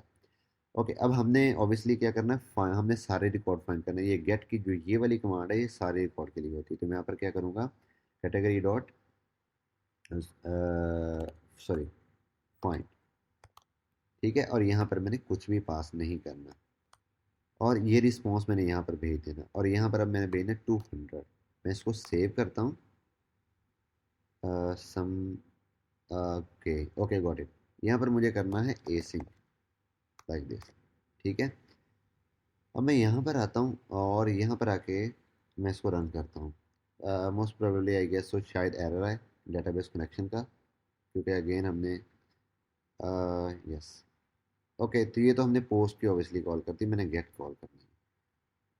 सो यहाँ से मैंने जैसे रिक्वेस्ट को कॉल किया, आप देखें मेरे पास सारे के सारे रिकॉर्ड यहाँ पर आ गए। ठीक है, जितने भी रिकॉर्ड मेरे अभी तक क्रिएटेड थे कैटेगरी के, वो सारे के सारे रिकॉर्ड यहाँ पर आ गए। मैं इसको थोड़ा सा एक्सपेंड कर लेता हूँ, तो ये आपको नज़र आ रहे होंगे। इस तरह से हमने गेट की रिक्वेस्ट भी कर ली और उसके बाद हमने पोस्ट की रिक्वेस्ट को भी टेस्ट कर लिया, और डेटाबेस के अंदर हमारा डाटा भी ऐड हो रहा है। अब हम इन चीज़ों को थोड़ा सा मज़ीद मॉडिफाई करते हैं, और मॉडिफाई करने के लिए हम क्या करेंगे, अभी आपने देखा हमारे पास एरर्स जो हैं वो हैंडल नहीं हो रहे, तो अभी हमने क्या करना है, एरर्स को हैंडल करना है। एरर को हैंडल करना, अच्छा एक और चीज़ यहाँ पर, अभी मैं जो स्टेटस है वो भी हार्ड कोड कर रहा हूँ, तो मैं स्टेटस भी हार्ड कोड नहीं करूँगा, बल्कि मैं उसके लिए एक लाइब्रेरी यूज़ करूँगा स्टेटस की, और मैं वहाँ से स्टेटस पास करूँगा। ठीक है, हार्ड कोडेड जो मैं यूज़ नहीं करूँगा। ओके, तो उसके लिए मैंने क्या करना है, मुझे एक लाइब्रेरी मैंने इंस्टॉल करनी है। मैं यहाँ पर आगे कहता हूँ npm i http स्टेटस।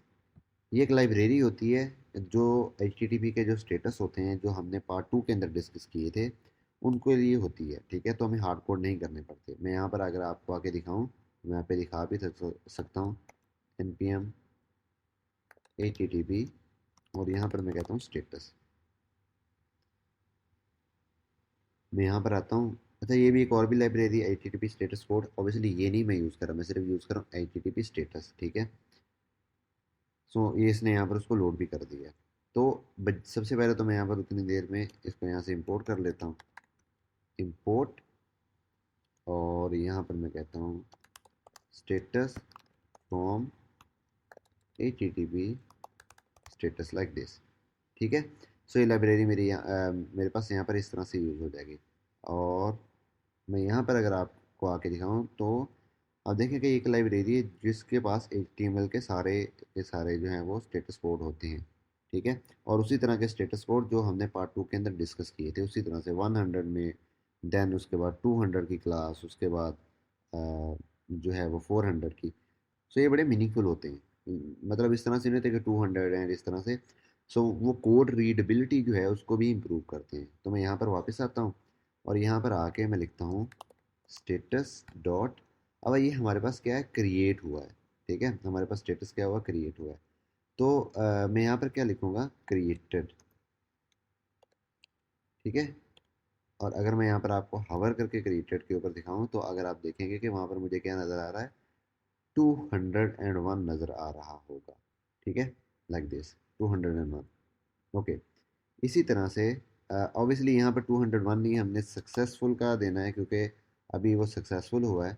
तो ये ओके भी मैं कह सकता हूँ, इट्स कॉल्ड ओके। ये 200 होता है, और यहाँ पर मैं क्या कहूँगा, स्टेटस डॉट क्रिएटेड। ठीक है, अब अब ये रीडेबिलिटी थोड़ी बढ़ा रहा है, पता चल रहा है स्टेटस कोड क्या बता रहा है। स्टेटस कोड बता रहा है कि रिकॉर्ड क्रिएट होता है, पता चल रहा है कि स्टेटस ओके, इट मीन्स ये सक्सेसफुली एग्जीक्यूट हो चुकी है। अब बात आती है कि हम एरर्स को कैसे रिजॉल्व करें। तो अगर कोई एरर यहाँ पर कैच में आएगा, तो वो तो सर्वर साइड का एरर होगा। तो सर्वर साइड के एरर को 500 के केस के अंदर हम रीड करते हैं।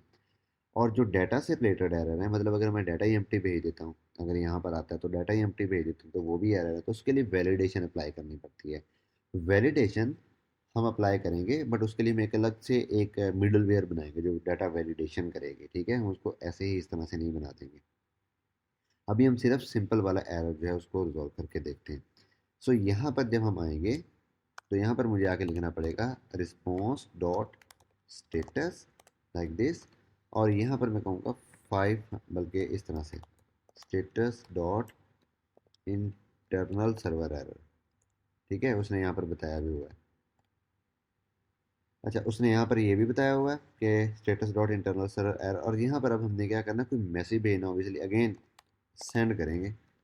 ठीक है, और सेंड के अंदर यहाँ पर ऑब्वियसली मैंने बॉडी पास करनी है, तो मैं बॉडी के अंदर क्या पास कर देता हूँ इस तरह से, बल्कि मैं डायरेक्टली यहाँ पर भी मैसेज अगर पास करना चाहूँ, तो वो मैं मैसेज पास करूँगा जो एरर के अंदर से मुझे आ रहा होगा। ठीक है, तो उसके लिए मैं क्या करूँगा, मैं लिखूँगा एरर डॉट मैसेज, और मैं एक काम करता हूँ कि इस एरर डॉट मैसेज को यहाँ पर मैसेज के इस तरह से ऑब्जेक्ट के अंदर भेज देता हूँ। ठीक है, तो पता चल जाएगा कि एरर का जो है वो मैसेज क्या आया है। ठीक है, तो अब ये रिस्पॉन्स इस तरह से यहाँ पर हैंडल हो जाएगा। सेम मैं इसको यहाँ से कॉपी करता हूँ ऐसे आके, और इसको यहाँ पर भी पेस्ट कर देता हूँ। ठीक है, ओके। अब अगेन जो पुट वाला काम है उसको हम बाद में करते हैं। तो पहले तो ये एरर हैंडल हो गए। अब जो दूसरा काम मैंने ये करना है यहाँ पर आके कि पहले मैं इसको मैं टेस्ट करने के लिए मैं यहाँ से कुछ गलत डाटा भेज देता हूँ। ठीक है, और वो गलत डाटा किस तरह से मैं भेजूँगा। मैं यहाँ पर आता हूँ, इसको मैं पोस्ट की रिक्वेस्ट बनाता हूँ, और मैं जो नेम है सिरे से भेजता ही नहीं, नेम रिक्वायर्ड है। यहाँ पर मैं आऊँगा, अगर आप देखें तो मेरे पास वाई इट ओके सॉरी, ये तो बंद हुआ हुआ है। मुझे इसको दोबारा से एक दफ़ा स्टार्ट करना पड़ेगा। सर्वर स्टार्ट हो रहा है, डाटा लिसनिंग स्टार्ट हो गई, successfully connected to database. Okay, so मैंने यहाँ पर आके इसको, अगर आप देखें तो मेरे पास एरर आया, और एरर में मुझे क्या बता रहा है, category validation failed, name path name is required. ठीक है, अच्छा अगर मैं यहाँ पर एक और काम करता हूँ, मैं एरर का जो पूरे का पूरा ऑब्जेक्ट है उसको यहाँ पर मैं कंसोल करवाता हूँ, ताकि हमें पता चले कि एरर में हमें और क्या क्या चीज़ें मिल रही हैं यहाँ पर। तो मैं यहाँ पर करता हूँ कंसोल डॉट लॉग, और यहाँ पर मैं कहता हूँ एरर, सॉरी यहाँ पर एरर। ठीक है, अब चेक करते हैं कि एरर क्या आ रहा है। मैं यहाँ पर दोबारा से इसको इस तरह से सेंड करता हूँ। ऑब्वियसली यहाँ पर तो हमने ये वाला एरर भी जब आया हुआ है। यस, मैंने क्योंकि उसको सेव किया था तो वो रीस्टार्ट हो रहा था, इस वजह से रिक्वेस्ट फेल हुई है। मैं दोबारा से रिक्वेस्ट करता हूँ और इधर वापस आ जाता हूँ। रिक्वेस्ट हमारे पास होगी। अब अगर यहाँ पर हम आके देखें तो हमारे पास जो चीज़ें आ रही हैं वो ये आ रहा है कि एरर्स के अंदर हमें वैलिडेशन एरर आ रहा है, और यहाँ पर उसने बताया हुआ है एरर के अंदर वैलिडेशन फेल। तो हमें ये भी पता चल सकता है कि हमारा वैलिडेशन से रिलेटेड एरर है या कौन सा एरर है। ठीक है, अच्छा अब हमने जो काम करना ना असल में वो ये करना है कि यहाँ पर जो वैलिडेशन के एरर हैं उनको यहाँ पर हैंडल नहीं करना, क्योंकि यहाँ पर उस चीज़ को हैंडल करना काफ़ी डिफ़िकल्ट हो जाएगा। उसके लिए ज़रूरी है कि हम ये जो कैटेगरी डॉट क्रिएट है, ये कैटेगरी डॉट क्रिएट होने से पहले ही वैलिडेशन अप्लाई करें। ठीक है, कि सबसे पहले वो चेक करें कि डाटा ठीक है, देन वो इस लाइन के ऊपर आए। तो उसका एक तरीका तो ये है कि मैं यहाँ पर इस तरह से आके लिख लूँ, if request dot body dot name. ठीक है, अगर request dot body dot name ना हो तो यहाँ पर मैं क्या करूँ, इस तरह से, जैसे ये रिस्पॉन्स सेंड हो रहा है, यहाँ पर आऊँ। अब क्योंकि मेरे पास जो है वो डेट एग्जिस्ट नहीं कर रहा जो डाटा है, तो उसके लिए जो मुझे स्टेटस कोड यहाँ पर देना है वो देना है बैड रिक्वेस्ट का। बैड रिक्वेस्ट मतलब डाटा ठीक नहीं है। ये हमने अगेन स्टेटस कोड वाले जो हमारा सेकंड जो पार्ट है नोड जेएस का, वहाँ पर हमने इस चीज़ को देखा था स्टेटस कोड को, कि 404 होता है और वो बैड रिक्वेस्ट होती है। तो यहाँ पर हमने क्योंकि स्टेटस की लाइब्रेरी यूज़ की तो वैसे ही बैड रिक्वेस्ट दे रहा है। और यहाँ पर मैं जो मैसेज दूंगा, मैं मैसेज देता हूँ इस तरह से करके, नेम इज़ रिक्वायर्ड फील्ड। ठीक है, अच्छा अब वो वैसे दूसरी लाइन भी चला देगा, तो मुझे इसको यहाँ से रिटर्न भी करना है। ठीक है, ताकि ये रिटर्न हो जाए और ये इसके बाद यहाँ पर ना आए। Okay, some okay got it. Return की स्पेलिंग गलत है। ओके, ठीक है, अब मैं यहाँ पर आता हूँ और ये थोड़ा सा टाइम लेगा रीस्टार्ट होने में। अब आप देखेंगे कि मुझे एरर नहीं आएगा, बल्कि मुझे पहले ही मैसेज आ जाएगा कि नेम इज़ रिक्वायर्ड। देखा, नेम इज़ रिक्वायर्ड फील्ड मुझे आ रहा है। अच्छा ये तो सिर्फ नेम था, कंसीडर करें हमारे पास 6-7 वैल्यूज़ हैं, तो हम उसके लिए क्या 6-7 वैल्यू के लिए उतनी इफ़ लगाएंगे कि if request dot body dot name. Even कि अगर हम इसको डी भी कर लें, सो हम यहाँ पे लिखेंगे if not name, if not ये, इफ़ नॉट वो, एंड देन अगर हमारे पास फॉर एग्जांपल कोई इस तरह की वैल्यूज़ भी है कि ईमेल है, तो ईमेल का फॉर्मेट भी हमने चेक करना है कि फॉर्मेट करेक्ट हो। पासवर्ड है तो पासवर्ड का फॉर्मेट चेक करना है कि पासवर्ड का फॉर्मेट करेक्ट है। तो इतनी अगर हमने वैलिडेशन लगानी हो तो वो तो बहुत ज़्यादा इफ़ लग जाएंगी, and it is really hard to handle this sort of problem. अगर आपने हमारा रिएक्ट जेएस का कोर्स देखा है, सॉरी नेक्स्ट जेएस का, अगर आपने हमारा नेक्स्ट जेएस का कोर्स देखा है, तो वहाँ पर आपने यकीनन देखा होगा कि हमने एक लाइब्रेरी यूज़ की थी यप की, जो कि डाटा वैलिडेशन की लाइब्रेरी थी। उसी तरह की एक और लाइब्रेरी होती है जोई, JOI, जोई। जोई की लाइब्रेरी भी डाटा वैलिडेशन के लिए यूज़ होती है। तो यहाँ पर हम पर्टिकुलरली जोई की लाइब्रेरी को यूज़ करेंगे और वैलिडेट करेंगे अपने डाटा को, ठीक है? सो हम इसको इंस्टॉल करते हैं। ओके, तो मैं जोई की इंस्टॉलेशन यहाँ पर आके करता हूँ। मैं इसको यहाँ से एग्ज़िट करता हूँ और एग्ज़िट करने के बाद मैं लिखूँगा NPMI and JOI। JOI mean जोई, ठीक है? तो आपको पता है, मैंने वहाँ पहले भी बताया था कि हमारे पास जो ये वैलिडेशन की लाइब्रेरी है ये होती है JOI, जोई। तो मैं इसको इंस्टॉलेशन पे लगा देता हूँ। अच्छा, जब तक ये इंस्टॉल हो रही है, जो कि बहुत थोड़ा टाइम लगेगी, उतनी देर में मैं आपको इसकी डॉक्यूमेंटेशन दिखा देता हूँ। तो ब्राउज़र के ऊपर मैं आके ओपन करता हूँ सबसे पहले तो जोई की डॉक्यूमेंटेशन। सो इस तरह से ये मेरे पास गेट स्टार्टेड आ गया।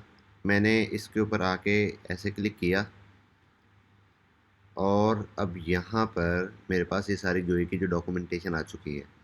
अब इस डॉक्यूमेंटेशन के अगर अंदर आप देखें तो वो सारी डॉक्यूमेंटेशन डिफ़ाइन की गई है कि किस तरह से हमने उसको इंपोर्ट करना है, किस तरह से हमने स्कीमा क्रिएट करना है। अब स्कीमा, अगेन स्कीमा का क्या मतलब है? स्कीमा का मतलब है वैलिडेशन स्कीमा, जिसके अंदर हम ये बताएंगे कि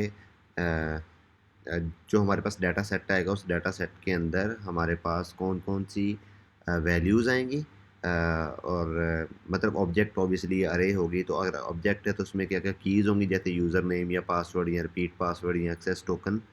एंड देन उन जो भी हमारे पास वैल्यूज़ या फील्ड्स के अंदर जो कीज़ आ रही होंगी उनकी डाटा टाइप्स क्या होगी, वो रिक्वायर्ड है या नहीं रिक्वायर्ड। अगर नहीं रिक्वायर्ड होगी तो ऑब्वियसली इस तरह से डॉट रिक्वायर्ड एंड पे नहीं लगा होगा। तो मैं इसको यहाँ से समझाता हूँ। जैसे यूज़र नेम है तो यहाँ पर जैसे लिखा हुआ है जोई डॉट स्ट्रिंग, इसका मतलब ये है कि यूज़र नेम की जो टाइप होगी वो स्ट्रिंग होगी। अल्फ़ान्यूमेरिक हो सकती है, मतलब उसमें नंबर्स भी हो सकते हैं और अल्फ़ाबेट्स भी हो सकते हैं। मिनिमम लेंथ 2 है, मैक्सिमम लेंथ 30 है और ये रिक्वायर्ड फ़ील्ड है। ठीक है, सो इस तरह से ये हमारे पास एक यूज़र नेम का हमने स्कीमा, यानी कि उसकी जो टाइप्स हैं और वो सारी चीज़ें उससे रिलेटेड डिफाइन कर दी। देन हम कहेंगे कि उस ऑब्जेक्ट के अंदर पासवर्ड भी होगा, एक की होगी पासवर्ड के नाम की, वो स्ट्रिंग हो सकता है और उसका जो पैटर्न है इससे मैच होना चाहिए, मतलब स्मॉल लेटर होने चाहिए, कैपिटल एक जो है अल्फ़ाबेट्स होना चाहिए, 0 से 9 तक कोई एक नंबर भी होना चाहिए, मिनिमम 30 उसकी लेंथ होनी चाहिए, मैक्सिमम मिनिमम 3 होनी चाहिए, मैक्सिमम 30 उसकी लेंथ होनी चाहिए। सो ये पासवर्ड की इस तरह से डॉक्यूमेंट है और ये रिक्वायर्ड नहीं लिखा हुआ, इसका मतलब ये रिक्वायर्ड नहीं है। अगर नहीं भी दिया जाएगा तो एरर नहीं एटलीस्ट आएगा, ठीक है, क्योंकि रिक्वायर्ड नहीं है। सो इस तरह से ये डिफरेंट जो है ना वो चीज़ें स्कीमा के अंदर डिफ़ाइन की जाती हैं। अब स्कीमा को वैलिडेट कैसे करना है? जब भी वैलिडेशन स्कीमा को वैलिडेट करना तो उसके लिए यूज़ करना है स्कीमा डॉट वैलिडेट या स्कीमा डॉट वैलिडेट एसिंक। अब ये दो तरह के फंक्शन हैं। वैलिडेट एसिंक तब यूज़ होता है जब एसिंक्रोनसली वैलिडेशन करनी हो। डाटा सेट भी बड़ा हो सकता है, ये भी हो सकता है कि कोई डाटा किसी एपीआई कॉल के रिस्पॉन्स के अंदर आना हो, तो इस तरह का कोई भी केस हो सकता है। और स्कीमा वैलिडेट नॉर्मली सिंक्रोनसली चलता है और हम भी यही वाला यूज़ करेंगे। अब उसमें अगर हम इस तरह से ऑब्जेक्ट पास करेंगे तो यूज़र नेम ABC दिया हुआ, बर्थ ईयर 1994 दिया, पासवर्ड वगैरह कुछ नहीं दिया। अब यूज़र नेम ही रिक्वायर्ड था तो कोई एरर नहीं यहाँ पर उसने शो करवाया हुआ और यहाँ पर स्कीमा डॉट वैलिडेट के अंदर एरर आया हुआ कि यूज़र नेम इज़ रिक्वायर्ड, क्योंकि यूज़र नेम ऊपर रिक्वायर्ड डिफाइन हुआ था। ठीक है, जिस तरह से ये जोई डॉट ये स्ट्रिंग लिखा हुआ था, इस तरह से मल्टीपल डाटा टाइप्स हो सकती हैं। ठीक है, बूलियन हो सकता है, बाइनरी हो सकता है, डेट हो सकता है, नंबर, ऑब्जेक्ट, स्ट्रिंग, सिंबल, ये सारी जोई डॉट करके आप ये कर सकते हैं। तो ये जो है कि हमने डॉक्यूमेंटेशन यहाँ पर आके इसकी मज़ीद डॉक्यूमेंटेशन देख सकते हैं। किसी भी तरह की अगर आपने चीज़ चेक करी तो डॉक्यूमेंटेशन के अंदर बड़ी अच्छे से उन्होंने डिफ़ाइन किया विद एग्जांपल्स। आप इवन के वो एग्जांपल कोड भी कॉपी करके यूज़ कर सकते हैं। अब हम वापस आते हैं अपने कोड के ऊपर और यहाँ पर आके स्कीमा एक डिफ़ाइन करते हैं। तो यहाँ पर आके मैं लिखूँगा कॉस्ट और मुझे क्या इंपोर्ट करना पड़ेगा, जोई। ठीक है, तो मैं यहाँ पर सबसे पहले तो लिख देता हूँ इस तरह से, कैटेगरी वैलिडेशन स्कीमा। ठीक है, और इसके बाद क्योंकि मैं कैटेगरी को वैलिडेट कर रहा हूँ तो इसलिए उसी का स्कीमा मैंने डिफ़ाइन करना है। अब यहाँ पर उसके लिए स्कीमा के लिए मुझे क्या सबसे पहले इंपोर्ट करना पड़ेगा, जोई। ठीक है, ये जोई मेरे पास ऑटो इंपोर्ट हो चुका है इंटेलिजेंस की वजह से, यहाँ पर आप देख सकते हैं। अब यहाँ पर डॉट में क्या लिखूँगा, ऑब्जेक्ट। ठीक है, ऑब्जेक्ट के अंदर इस तरह से मैं करूँगा और उसके अंदर मैं ये ऑब्जेक्ट पास करूँगा। अभी हमारे पास सिर्फ नेम ही है, तो मैं ये लिखता हूँ नेम, और यहाँ पर मैं नेम का लिखूँगा कि सॉरी जोई डॉट, हमारे पास ये कौन सी डाटा टाइप होनी चाहिए, स्ट्रिंग होनी चाहिए। हम कहते हैं इसकी मिनिमम जो लेंथ होनी चाहिए वो 2 कैरेक्टर्स होनी चाहिए। मैक्स जो होना चाहिए वो हमारे पास 3 कैरेक्टर्स, सॉरी 30 कैरेक्टर्स होने चाहिए, कुछ भी लिख सकते हैं 330, जो भी हमारी रिक्वायरमेंट हो, और ये रिक्वायर्ड फील्ड है इस तरह से। ठीक है, अब ये कैटेगरी वैलिडेशन स्कीमा हमने बना लिया। अब यहाँ पर अगर मैं आऊँ पोस्ट की रिक्वेस्ट के अंदर, ट्राई के अंदर, तो यहाँ पर अभी ये वाला मैं एज इट इज़ ही रहने दूंगा। तो मैंने सिर्फ आपको यहाँ पर एक चीज़ दिखानी है, category validation schema dot validate like this, और इसके अंदर मैंने क्या देना, रिक्वेस्ट डॉट बॉडी, क्योंकि इसी के अंदर हमारा डाटा का ऑब्जेक्ट आता है। और मैं यहाँ पर आके सबसे पहले तो लिखता हूँ कॉन्स्ट डी टी। ओके, ये मैंने इस तरह से डी टी करके लिख दिया, और मैं यहाँ पर करता हूँ कंसोल डॉट लॉग, इसको मैं कह देता हूँ स्कीमा वैलिडेशन। ठीक है, और यहाँ पर मैं डी टी दे देता हूँ। मैंने सिर्फ आपको ये दिखाना है कि हमारे पास डी टी के अंदर आ क्या रहा है। ओके, मैं पोस्टमैन के ऊपर आता हूँ। यहाँ पर अभी यहाँ पर मैं ये 2 वैल्यूज़ पास कर रहा हूँ, मैं इसको ख़त्म कर देता हूँ, एम्प्टी जाएगा। ठीक है, वो तो हमारे पास नेम इज़ रिक्वायर्ड इसलिए आ रहा है क्योंकि हमने अभी तक यही वाला ही वैलिडेशन की चीज़ रखी हुई। लेकिन जो मैंने चीज़ आपको दिखानी थी, अगर आप देखें तो स्कीमा वैलिडेशन के अंदर मेरे पास क्या है, वैल्यू क्या आ रही है नेम, और एरर के अंदर क्या आ रहा है, name is not allowed to be empty. ठीक है, सो ये मेरे पास आ रहा है, और डिटेल के अंदर एक पूरा ऑब्जेक्ट है जो अभी हम जब वापस इसको रिटर्न करेंगे तो हम देखेंगे कि उसमें क्या आता है। तो आप देखेंगे इस तरह से उसने एरर जनरेट कर दिया, उसने एग्जैक्टली हमारे पास ये इस तरह से एरर जनरेट किया। अब मैं क्या करता हूँ, इसके अंदर एक वैल्यू पास कर देता हूँ इस तरह से ए, मैं दोबारा से इसको सेंड करता हूँ, मैं वापस आता हूँ। अब देखें वैलिडेशन स्कीमा ने मुझे दोबारा एरर किया दिया, वैल्यू के अंदर ए आ रहा है, लेकिन अब क्या हमारे पास आ रहा है, name length must be at least 2 character long. तो यहाँ पर हमारे पास कितने करेक्टर की थी, 2 करेक्टर्स की हमने मिनिमम दिया हुआ है। ठीक है, और मैक्सिमम कितने हैं, 30। राइट, तो यहाँ पर मैं आके यहाँ पर लिख लेता हूँ 1 2 3 4 5, और मैं इसको 6 टाइम यहाँ पर पेस्ट कर देता हूँ, 1 2 3 4 5 एंड 6। अब ये चल जाएगा, मैं यहाँ पर आपको सेंड करके दिखाता हूँ। ठीक है, ये देखें चल गया है, और यहाँ पर कोई एरर भी आपको शो नहीं हो रहा स्कीमा वैलिडेशन के अंदर, सिर्फ वैल्यू आ रही है, एरर का ऑब्जेक्ट भी नहीं आ रहा। अब मैं यहाँ पर क्या करता हूँ, एक करेक्टर और बढ़ा देता हूँ, अब ये 31 करेक्टर हो गए। अगेन अब आप यहाँ पर अगर देखेंगे तो एरर अगेन आ रहा है, name length must be less then और इक्वल टू 30 करेक्टर्स लॉन्ग।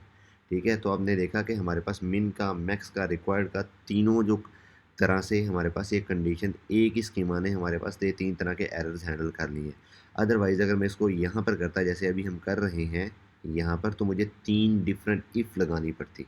ठीक है, अब मैं यहाँ पर क्या करूँगा, जैसे ये मैंने पर डाटा लिखा हुआ है, इसकी बजाय मैं यहाँ पर इसको मैं डीस्ट्रक्चर कर लेता हूँ। हमें पता है यहाँ पर या तो एरर अनडिफाइंड होगा या एरर आएगा, और यहाँ पर मैं लिखता हूँ अब एरर, इफ़ एरर, तो यहाँ पर मैं इस पूरे एरर को पास कर दूँगा लाइक दिस। ठीक है, अब हम वापस आते हैं यहाँ पर, और इसको मैं आके दोबारा से रन करता हूँ। Sorry, D T is not defined, yes, ये इस वजह से दे रहा है। अब मैं दोबारा इसको सेंड करता हूँ। अगेन आप देखें उसने बड़े मुझे अच्छे, एक बहुत ही एक डिटेल के अंदर और एक बड़े इफ़ेक्टिव तरीके से मुझे एरर यहाँ पर वापस भेजा है। वहाँ पर लिखा हुआ है सबसे पहले तो किस फील्ड में आ रहा है, नेम के अंदर आ रहा है, डिटेल में आ रहा है कि message name length must be less than equal to long. Path कहाँ पर आ रहा है, नेम पाथ में असल में वो बताता है कि किस वैल्यू के अगेंस्ट हमारे पास आ रहा है, और टाइप क्या है, स्ट्रिंग डॉट मैक्स, मतलब मैक्सिमम लेंथ हमारी में कोई मसला आ रहा है। ठीक है, लिमिट कितनी है, लिमिट भी यहाँ पर हमें पता चले कि 30 की लिमिट है, 30 से ज़्यादा हम पास नहीं कर सकते। तो ये बहुत ही एक इफ़ेक्टिव तरह का हमें एरर का ऑब्जेक्ट रिटर्न करता है, ये जो एरर का मैसेज होता है। ठीक है, जो ही हमें रिटर्न करती है। So that's how effective it is.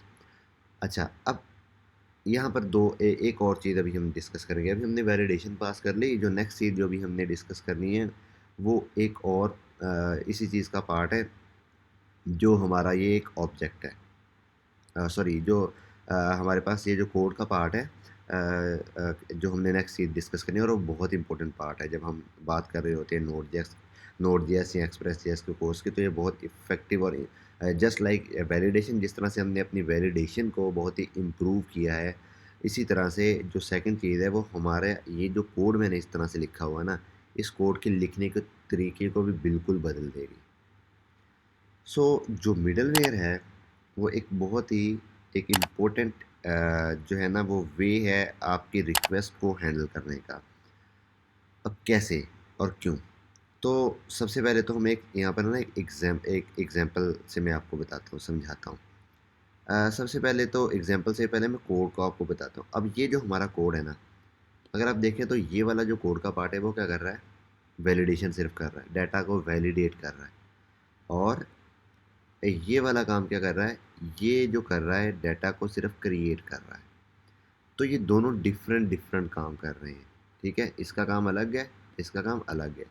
ये असल में हमारी बिजनेस लॉजिक है। किसी जगह के ऊपर ये कोई वैल्यू क्रिएट कर रहा होगा, किसी जगह के ऊपर ये किसी वैल्यू को अपडेट कर रहा होगा, किसी जगह के ऊपर ये किसी रिकॉर्ड को डिलीट कर रहा होगा, किसी जगह के ऊपर कोई एक कम्प्लेक्स क्यूरी लगा के एक बहुत ही कम्प्लेक्स डाटा सेट जो होगा वो बना के वापस रिटर्न कर रहा होगा। तो ये जो है इसे हम कहते हैं बिजनेस लॉजिक, ठीक है? जो एपीआई का मेन काम होता है, this is the main part of API, जो भी एपीआई ने काम करना होता है, ठीक है? इसे हम नॉर्मली कह रहे होते हैं बिजनेस लॉजिक।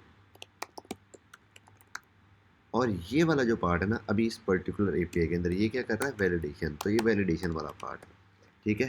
सो यहाँ पर दो चीज़ें हैं, पहला वैलिडेशन हो रही है, एंड उसके बाद असल जो एपीआई का काम है वो कर रही है, जो कि नंबर 2 के ऊपर है, जो कि बिजनेस लॉजिक है। अब हमने क्या करना है, इस वैलिडेशन को और इस बिजनेस लॉजिक को क्या करना है? सेपरेट करना है। अब यहाँ पर क्या तरीक़ाकार है? तो इस जब हमने कोई एक इफ़ेक्टिव तरीक़ाकार अपनाना होता है ना, तो वो इफ़ेक्टिव तरीक़ाकार होता है जो भी हम फ्रेमवर्क या जो भी लाइब्रेरी हम यूज़ कर रहे हैं, कि सबसे पहले ये चेक करना है कि वो उस चीज़ को करने का कोई वे प्रोवाइड करती है। सो एक्सप्रेस जेएस की हम लाइब्रेरी यूज़ कर रहे हैं यहाँ पर, और एक्सप्रेस जेएस इस तरह के सिनेरियोज़ को हैंडल करने के लिए हमें एक चीज़ प्रोवाइड करती है जिसे हम कहते हैं मिडलवेयर। सो ना मिडलवेयर को डिस्कस करते हैं डिटेल के अंदर। मिडलवेयर क्या होती है? मिडलवेयर, जब भी हम किसी एपीआई को कॉल करते हैं तो एपीआई की असल बिजनेस लॉजिक परफॉर्म करने से पहले कोई एक सेट ऑफ लॉजिक होती है जो एक सेपरेट फंक्शन के अंदर लिखी जाती है। अब वहाँ पर एक्चुअल बिजनेस लॉजिक पर जाने से पहले वो जो मिडलवेयर होती है वो क्या करती है? चेक करती है कि क्या ये पर्टिकुलर बिजनेस लॉजिक परफॉर्म हो रही है, या वहाँ पर अगर कोई एक कंडीशन है या कोई वैलिडेशन है या कोई ऑथराइजेशन है, तो वो ये चेक करती है मिडलवेयर कि क्या ये ऑथराइजेशन फुलफ़िल हो रही है, या वैलिडेशन फुलफ़िल हो रही है, या परमिशंस जो हैं वो फुलफ़िल हो रही हैं। अगर तो वो सारे के सारे केसेज़ या जो भी उस पर्टिकुलर मिडलवेयर के अंदर चीज़ लिखी हो, वो फुलफ़िल हो रही हो, तो नेक्स्ट हमारी बिज़नेस लॉजिक परफ़ॉर्म होती है, अदरवाइज़ नहीं होती। मैं आपको इसकी एक डायग्राम से समझाता हूँ। आपके सामने एक डायग्राम आपको नज़र आ रही होगी। आपको यहाँ पर एक पॉइंट 1 नज़र आ रहा होगा, जो कि एक मैंने एक बॉक्स बनाया हुआ है, एक डायग्राम ऑब्वियसली स्क्वायर शेप की, तो एक स्क्वायर शेप की डायग्राम है। Then there is another diagram जो कि अगेन एक स्क्वायर शेप है, तो मैं दोनों को बॉक्स कह लेता हूँ। तो first one is a box, second one is a box. तो पहला बॉक्स वो है जहाँ से एपीआई की कॉल स्टार्ट हो रही है। एक लाइन नहीं है, मैं भी बैकएंड की ही बात कर रहा हूँ कि एक पर्टिकुलर राउट के ऊपर अब एपीआई कॉल आ चुकी है। तो वो जो पॉइंट 1 है वहाँ पर वो राउट है जहाँ से एपीआई की भी कॉल आई है, ठीक है? और जो सेकंड पॉइंट है वो बिज़नेस लॉजिक। तो एपीआई कॉल उस बिज़नेस लॉजिक के पास गई, बिज़नेस लॉजिक परफॉर्म हुई और वापस रिस्पॉन्स चला गया। अब इमेजिन करते हैं कि हमने वैलिडेशन अप्लाई कर रही जो कि हम ये अभी हमने अप्लाई की थी। इस पर्टिकुलर केस के अंदर क्या होगा, हम उस वैलिडेशन को जो सेकंड पॉइंट है वहाँ पर ही यूज़ करेंगे। तो रिक्वेस्ट आएगी, वो बॉक्स 2 के पास जाएगी, पहले क्या होगा, उसी जगह के ऊपर वैलिडेशन अप्लाई हो रही है, देन बिज़नेस लॉजिक परफॉर्म हो रही है, ठीक है? अगर जो बिज़नेस लॉजिक अगर वैलिडेशन सक्सेसफुल होती है तो वहाँ से रिस्पॉन्स रिटर्न हो जाता है, अदरवाइज़ नहीं होता। इमेजिन करें कि हमारे पास ये जो वैलिडेशन है ये कोई 2, 3 या 4 डिफरेंट जगहों के ऊपर अप्लाई होनी है, या यहाँ पर मल्टीपल तरह की जो है ना वो वैलिडेशन या मल्टीपल टाइप्स की जो है ना कंडीशंस ने फुलफ़िल होना है। उसके लिए क्या होगा कि हम बार-बार वो सारा कोड यहाँ पर लिखना पड़ेगा। सो वो सारी चीज़ें, वो सारे पार्ट्स हमें यहाँ पर ऐड करने पड़ेंगे। ठीक है, अभी हम कंसिडर कर लें तो ऑथराइजेशन भी होनी है, तो एक बॉक्स ऊपर और आ गया, एक फिर और एक और काम करना तो एक बॉक्स ऊपर और आ गया, तो अभी सारे बॉक्स एक साइमल्टेनियसली एक ही जगह के ऊपर क्या होगा, वन बाय वन परफॉर्म हो गए। कोड के अंदर क्या हो जाएगा, मेस क्रिएट हो जाएगा। तो इस चीज़ को अवॉइड करने का तरीका है मिडलवेयर। मिडलवेयर क्या होगा, हम एक ऐसा ही बॉक्स इन बिटवीन पुट कर देंगे। ये हमारा बॉक्स नंबर वन, हमारे पास यहाँ से एपीआई कॉल जनरेट हो रही है, यानी कि यहाँ से वो उसका स्टार्टिंग पॉइंट, जो राउटर जिसे हम कह लेते हैं। पॉइंट नंबर टू, इसे हम कहेंगे middleware. Point number three, business logic. Middleware क्यों कहते हैं इसको, अब हम कंसिडर करते हैं तीनों जो बॉक्सेज है ना, ये एक फंक्शन है। पहला फंक्शन जो नंबर वन के ऊपर एक फंक्शन है, नंबर थ्री के ऊपर एक फंक्शन है जो बिजनेस लॉजिक है, और जो दरमियान में है ना, ये है वैलिडेशन या ऑथराइजेशन या परमिशन का एक हमारे पास फंक्शन। अभी क्योंकि ये वन और थ्री के दरमियान में आ रहा है, तो ये क्या है, उसके मिडल में आ रहा है, इसलिए हम इसे कहते हैं मिडल वेयर। अब होगा क्या कि हमारे पास एपीआई की कॉल जो है वो पहुंच गई है, और अब यहाँ से स्टार्टिंग पॉइंट से स्टार्ट हुई, पहले हो जाएगी मिडल वेयर के पास। अब मिडल वेयर के ऊपर वैलिडेशन या ऑथराइजेशन या परमिशन चेक हुई, अगर तो वो सारी की सारी फुलफ़िल हो जाती हैं, तो मिडलवेयर उस रिक्वेस्ट को क्या भेज देगा, नेक्स्ट फंक्शन के ऊपर भेज देगा, जो कि हमारे पास हमारी बिज़नेस लॉजिक है। वो बिज़नेस लॉजिक परफॉर्म होगी, और वहाँ से जो रिस्पॉन्स होगा वो रिटर्न हो जाएगा हमारे वापस क्लाइंट को। ठीक है, जहाँ से असल में ये जनरेट हुई थी। अगर ये जो ये है सक्सेस का सिनेरियो। अगर फेलियर का सिनेरियो होता है किसी भी पॉइंट के ऊपर, अगर जो मिडलवेयर के अंदर फेल हो जाता है ना काम, तो बिजनेस लॉजिक के ऊपर काम जाएगा ही नहीं, यहाँ से ही हमारे पास रिस्पॉन्स रिटर्न हो जाएगा।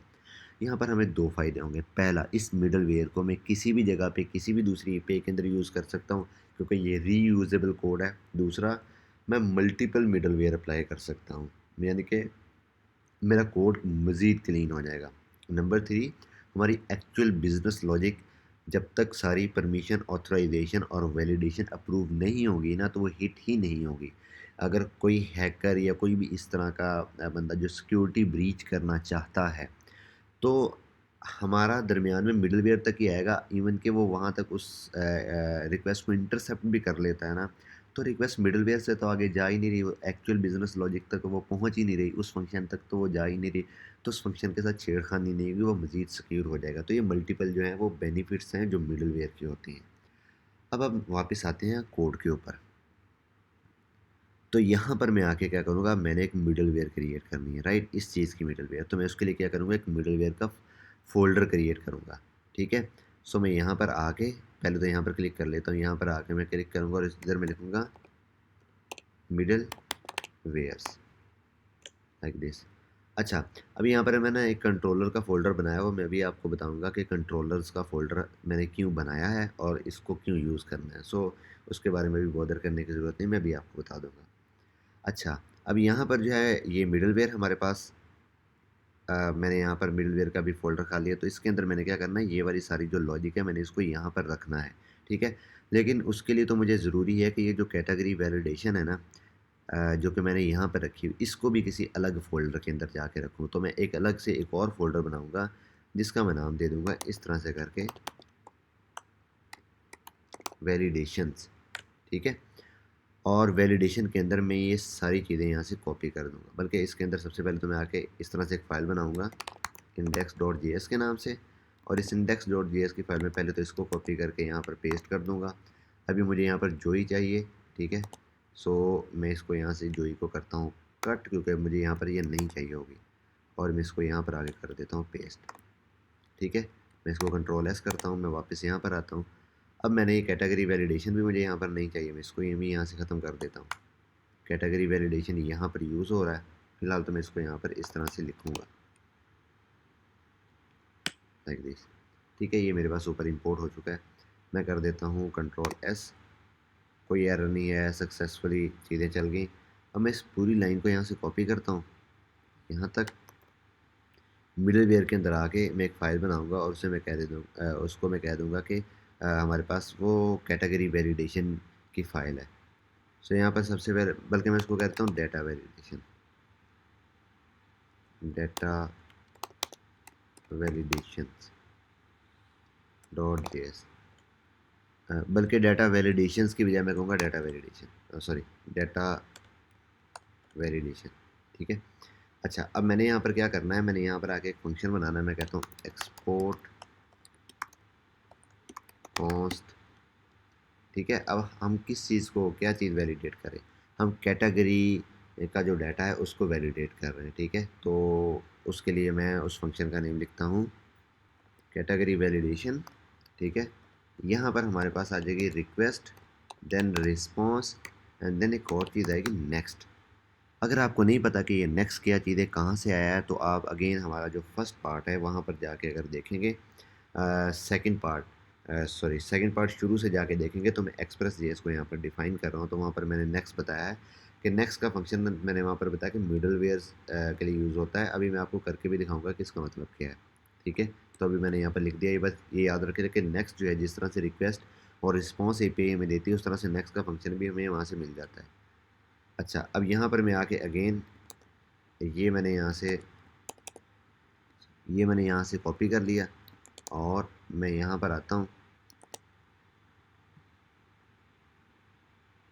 और इसको यहाँ पर आके पेस्ट कर देता हूँ। ठीक है, अच्छा, अब यहाँ पर जिस तरह से मैंने लिखा हुआ ना कि अब स्टेटस हमारे पास नहीं आ रहा, तो मैं इसको भी इंपोर्ट कर लेता हूँ। इंपोर्ट स्टेटस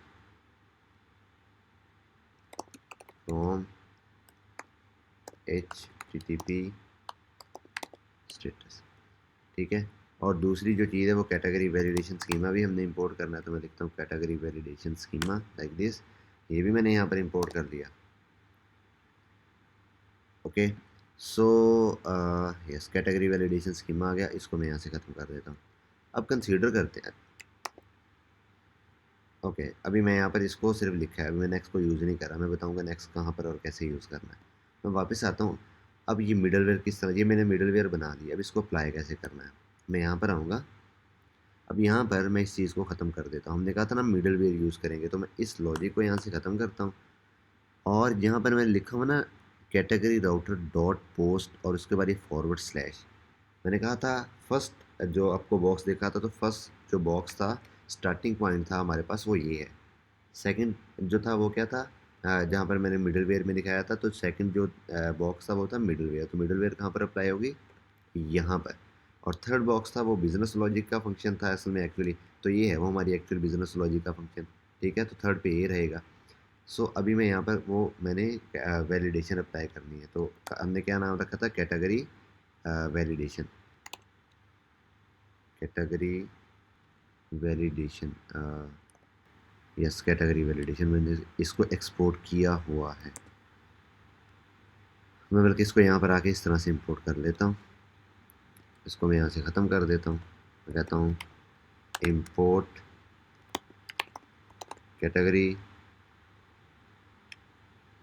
बल्कि यहाँ इस तरह से कैटेगरी वैलिडेशन फ्रॉम, कहाँ से हमारे पास आएगा, मिडलवेयर से। मिडलवेयर में हमारे पास क्या पड़ा होगा, डाटा वैलिडेशन डॉट जेएस। ठीक है, सो इस कैटेगरी वैलिडेशन को मैं यहाँ पर लिख देता हूँ।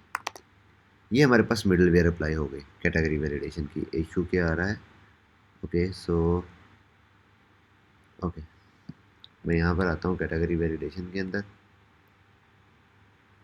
ओके, ये गलत जगह से वैलिडेशन उठा रहा है। हमने कहाँ से उठाना है, हमने इसको इस तरह से वैलिडेशंस के फोल्डर के अंदर से इंडेक्स डॉट जेएस। ठीक है, अब ये हमारे पास चल जाएगा, चलना चाहिए था इसको। और मैंने इसको यहाँ से एक्सपोर्ट नहीं किया हुआ। ठीक है, मैंने अब इसको यहाँ से एक्सपोर्ट कर दिया, कैटेगरी वैलिडेशन स्कीमा, और यहाँ पर आके पेस्ट कर दिया कैटेगरी वैलिडेशन। किस जगह पे आ रहा है, middleware data dot validation, sorry, यहाँ पर आएंगे कैटेगरी राउटर के अंदर। और ओके, सो ये हमें, ओके, आई थिंक यहाँ पर मैंने कोई कैटेगरी वैलिडेशन, ठीक है, अब ये सही है। ये स्पेलिंग की मिस्टेक थी, इसको यहाँ पर आके अप्लाई कर देता हूँ। ओके, सो ये हमारे पास दोबारा से स्टार्ट हो गया। ठीक है, ये अप्लाई होगी। अब मैं आपको इसकी जो है ना वो जो मैंने एक्सप्लेन करना था कि किस तरह से ये वर्किंग कर रहा होगा। सो ये वर्किंग इस तरह से कर रहा होगा कि कैटेगरी राउटर डॉट पोस्ट और ये कैटेगरी वैलिडेशन हमारे पास इस तरह से आ गई। देन हमारे पास क्या हुआ, एसिंक फंक्शन जो है कि रिक्वेस्ट एंड रिस्पॉन्स, राइट। अब पोस्ट फॉरवर्ड स्लैश चलेगी, कैटेगरी वैलिडेशन के ऊपर जाएगा सबसे पहले। कैटेगरी वैलिडेशन के अंदर अगर तो वैलिडेशन जो मैंने बताया था यहाँ पर होगी, और अगर तो कोई एरर आएगा तो यहाँ से हमें वो रिटर्न कर देगा। ठीक है, अगर एरर नहीं आता और ये सक्सेस हो जाता है, मतलब इसके अंदर कोई एरर नहीं एग्जिस्ट करता, तो इसके बाद अभी तो कुछ भी नहीं होगा। मैंने कहा था कि वो नेक्स्ट जो है वो जो बॉक्स था उस उधर रिटर्न हो जाएगा, जो कि बॉक्स अभी यहाँ पर हम उसको बॉक्स को इक्विलेट जो है ना वो इक्विलेंट है एक फंक्शन के, जो कि हमारे पास ये बिजनेस लॉजिक का फंक्शन है। तो अब वो यहाँ पर तो आएगा ही नहीं। अब यहाँ पर भेजने के लिए क्या करना पड़ेगा, यहाँ पर भेजने के लिए मुझे यूज़ करना पड़ेगा नेक्स्ट। इस तरह से नेक्स्ट हमारे पास एक फंक्शन इस तरह से कॉल होता है, जिसका मतलब ये होता है कि अब नेक्स्ट फंक्शन जो हमारी इस पूरे एपीआई के जो पूरे जो हमने पूरा फ्लो बनाया उस फ्लो के अंदर जो नेक्स्ट फंक्शन है उसके ऊपर चले जाओ। ठीक है, जो कि यहाँ पर हमारा जो नेक्स्ट फंक्शन कौन सा है, यहाँ पर हमारा नेक्स्ट फंक्शन ये वाला है। तो अगर तो कैटेगरी वैलिडेशन जो है वो यहाँ से वैलिडेशन फेल होगी तो उधर से रिटर्न हो जाएगा, क्योंकि आगे जाने की ज़रूरत नहीं बिजनेस लॉजिक पे। अदरवाइज़ ये नेक्स्ट वाला जो है वो कॉल होगा और वो नेक्स्ट इस फंक्शन के ऊपर यहाँ पर चला जाएगा। ठीक है, यहाँ पर, और ये बिजनेस लॉजिक हमारी जो है वो परफॉर्म हो जाएगी। अब मैं दोबारा से यहाँ पर आता हूँ और इसको आगे कॉल करता हूँ। तो अब देखेंगे हमारे पास जो वैलिडेशन बिल्कुल सक्सेसफुली चल गई, और जो एक गुड जो there is a good thing, और वो ये चीज़ है कि हमारी जो सेपरेशन ऑफ कंसर्न जो है अब वो एक्चुअली में वर्क कर रहा है। अब इस केस के अंदर क्या हुआ कि हमारे पास जब हमारे पास रिस्पॉन्स रिक्वेस्ट आई यहाँ पर पोस्ट के ऊपर, तो उसने पहले कैटेगरी वैलिडेशन को रिक्वेस्ट पास कर दी। कैटेगरी वैलिडेशन के ऊपर आया, उसने यहाँ पर आके उसको वैलिडेट किया, उसके पास एरर एग्जिस्ट करता था। सो उसने यहाँ पर ही इस चीज़ को रिटर्न कर दिया और साथ ही रिस्पॉन्स डॉट स्टेटस को। ठीक है, और वो नेक्स्ट इस लाइन तक गया ही नहीं। ठीक है, तो इस वजह से ही हमारे पास एरर आया है। अब मैं क्या करता हूँ, वापस आता हूँ पोस्टमैन के ऊपर, आके यहाँ पर कोई एक दो चीज़ें भेज देता हूँ। मैं भेज देता हूँ वाई जी, वाई एक्स। ठीक है, ये मैंने यहाँ पर वाई एक्स भेजा, और अब मैं यहाँ पर वापस आता हूँ अगेन।